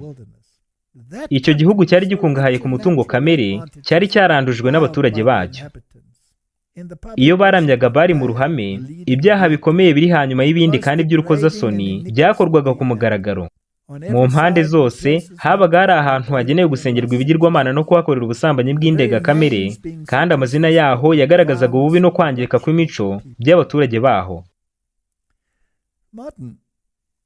Mbese Martin, twaba tubayeho mu isi aho kwangirika kw'imico ndetse n'urugomo byamaze gukwirakwira mu isi yose? Yego rwose niko bimeze. Umuhanuzi w'Imana arakomeza ngo iyo mibereho y'abantu bari bakikije Abisiraheli yarabanduje. Imitima yabo yamenyereye ibitekerezo bibi byahoraga bibageraho. Imibereho yabo yo kudamarara no kudakora ibyara ingaruka zayo mbi. Kandi buhoro buhoro batabizi bagenda batandukana n'Imana kandi bagera aho bashobora kugwa mu bishuko mu buryo bworoshye. None se Martin, aya mateka twatuma turayasubiramo? Yego rwose nta gushidikanya. Iyo urebye iby'itangazamakuru ritangaza, ukareba iby'amafilime asohorwa ndetse n'indirimbo z'isi, uhita ubona ko byuzuza bino bintu. Kandi hari abo bagore b'uburanga, abagore b'Abamidiyani n'Abamowabu, bazaga bambaye imyambaro yabo migufi cyane, maze bagakurura Abisiraheli. Rero icyo ni ikimenyetso cyandi matorero yose yaguye akifatanya na maraya, kandi akaba ashaka gukurura ubwoko bw'Imana gufatanye nayo. Rero Martin muri 2017 mu kwezi kwa 10 kuri tariki 31 z'ukwa 10 2017 isi yose yizihije isabukuru y'imyaka 500 y'ubugorozi bwa Giprotestanti. Ariko ku nshuro ya mbere mu mateka, amateka ajyanye no kwizihiza iby'uyu munsi w'ubugorozi bwa Giprotestanti bayizihije mu buryo bw'impuzamadini yose, aho buri torero ryose ryagombaga kugaragaramo mu buryo bufatika. Ndetse Abagatolika n'Abaprotestanti bishimiye icyo gikorwa bari kumwe. Banatangaje yuko ubuprotestanti bwarangiye. Ndetse icyo ngicyo nicyo kintu gikomeye cyane Martin Luther yatinyaga. Nicyo kintu cyonyine atashakaga ko kizigera kibaho. Bavuze ko ubuprotestanti baburangije. Kandi nyine ubwo urumva babyinanye n'abakobwa b'Abamidiyani n'Abamowabu maze barishima cyane. Buri torero ryose icyo gihe ryari rihagarariwe, maze bashyira hasi amategeko y'Imana n'ibihamya by'umwuka w'Imana. Icyo ni kimwe mu bintu bibabaje cyane cyabaye mu isi. Ibyo rero twarabibonye n'amaso yacu. Ubwo ibyo bisobanuye ko i Kanani naho ari bugufi cyane dushobora kuhareba. Yego ibyo rwose ni ukuri nta gushidikanya, kandi ni ngombwa kubitekerezaho. Abantu benshi bakomeza kwibaza ngo mbese twaba duhagaze hehe muri no minsi y'imperuka? Tugeze ku nkengero za Yorodani kandi ku nshuro ya kabiri, kandi rwose tugeze i Shitimu. rero igihe abisiraheli bizerwa bambukaga yorodani yahise yigabanyamo kabiri. Igihe abatambyi bari bamaze gushyira ibirenge byabo muri yorodani, maze icyo gihe yorodani igahita yigabanyamo kabiri,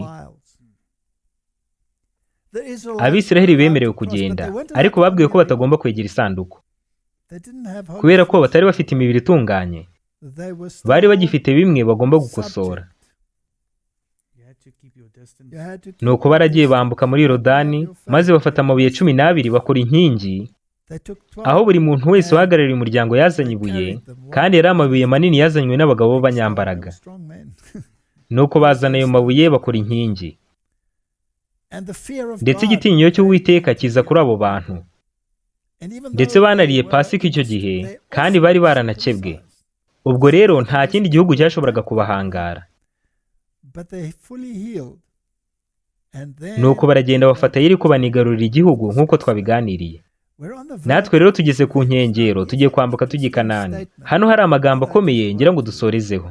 Umuhanuzi w'Imana aravuga ngo mu buryo nk'ubwo, muri iyi minsi mike isigaye y'igihe cy'imbabazi, abantu bose bifuza ko amazina yabo adahanagurwa mu gitabo cy'ubugingo bakwiye kwibabariza imbere y'Imana batewe agahinda n'icyaha, kandi bafite kwihananya kuri.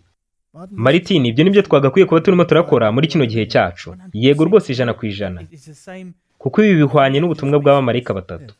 Buri gihe cyose Imana yabaga ishaka ubwoko bwayo bwiteguye ikintu runaka, yagombaga kubanza kubanyuza mu nzira yo kwihana no kwatura. Yego, mbese ubwo twagakwiye kuba twifatanya na gahunda z'iterambere rirambye z'imihindagurikire y'ikirere, cyangwa twagakwiye kuba twigisha abantu ubutumwa bw'abamarayika batatu, tubiteguza Kristo ugiye kugaruka, maze tukinjira muri Kanani yo mu ijuru. Umuhanuzi w'Imana aravuga ngo bakwiye kwinira bakisuzuma mu mitima yabo. Umwuka udafashije kandi w'ubupfapfa ugundiriwe na benshi mu bavuga ko ari abakristo ugomba kurekwa. Imbere y'umuntu wese ushaka gutsinda ingeso mbi zirwanira kugenga umuntu, hari urugamba rukomeye. Ndatekereza ko tugeze aha hantu nk'uko twabivugaga, aho ibyago by'imperuka bigiye kuzafata bitwaga ubwoko bw'Imana, nibaramuka bakomeje gusuzugura imiburo Imana yatanze kandi bakanga kuyikurikiza. Umuhanuzi w'Imana aravuga ngo ibizaba bijyanirana n'irangira ry'umurimo wo guhongerera biteye ubwoba. Uko uwo murimo ukorwa bifite agaciro gakomeye. Muri iki gihe cy'urubanza ruri gucibwa mu buturo bwera bwo mu ijuru, hashize imyaka myinshi uwo murimo ukorwa. Martin, tumaze imyaka myinshi cyane urubanza kagenzuzi rurimo. Vuba cyane, nta muntu uzi icyo gihe icyo ari cyo, urwo rubanza ruzagera ku byo abariho. Imibereho yacu igomba kunyuzwa imbere y'Imana y'igitinyiro. Muri iki gihe kurenza ibindi bihe byose, ni ngombwa ko buri wese yumvira umuburo w'Umukiza uvuga uti, mube maso musenge kuko mutazi igihe bizasohoreramo. Nuko mube maso atazaza agasanga musinziriye. Martin, mbese birashoboka ko kubwo gutekereza ko tutazi igihe n'isaha Kristo azaziramo birenguriza gusa ku kugaruka kwa Yesu Kristo? Mbese ntibinarenguriza ku kurangira kw'imbabazi? Yego. Ariko rero nutaba amaso nzaza nk'umujura, nawe ntuzamenya igihe nzagutungurira. Ibyahishuwe 3:3. Uyu murongo ntabwo ari ukugaruka kwa Kristo uvuga. Yego rwose uravuga ku bijyanye n'irangira ry'imbabazi. Mbese twaba dutunganiye Imana? Icyo ni ikibazo tugomba kwibaza. Tubwirwa mu byanditswe byera ngo tugomba kuzagira inararibonye imeze nk'iyo Yakobo yagize mu gihe cy'umubabaro we. Kandi uriya mubabaro wa Yakobo wari ushingiye mu kwibaza ngo mbese ibyaha byanjye byarababariwe? Ntabwo ndi bukurekure utampaye umugisha. Rero dukeneye igihe cyo kwisuzuma kwimbitse muri kino gihe cy'imperuka. Dukwiye kubonera tugatunganira Imana, kandi dukwiye kwibaza ngo mbese naba narujuje ibisabwa byose, nkaba naravuye mu gihugu cyanjye, nkava no mu muryango wanjye, nkava no mu kindi kintu cyose mu gihe cyaba kingaragariza ko kidashaka ko numvira Imana. Mbese koko naba naritandukanyije n'isi mu buryo bwuzuye, kuko mbona neza ko igenda yihuta igana mu kurimbuka nk'uko byangenze kuri Yeriko. Ibyo ni ibibazo tugomba kwibaza. Mbese naba numvira amategeko n'ibihamya by'umwuka w'Imana? Iyi ni ingingo ikomeye cyane. Umuhanuzi w'Imana aravuga ngo abarambirwa kuba amaso bakarangamira ibirangaza by'isi bari mu kaga gakomeye. Mu gihe abacuruzi bahugiye mu gukurikirana inyungu zabo, mu gihe abakunda ibinezeza bashaka guhaza ibyifuzo byabo, mu gihe ababaswe no kugendana n'ibigezweho barangamiye imirimbo, byashoboka ko muri icyo gihe aribwo umucamanza w'isi yose yaca iteka avuga ati, wapimwe mu gipimo ugaragara ko udashyitse.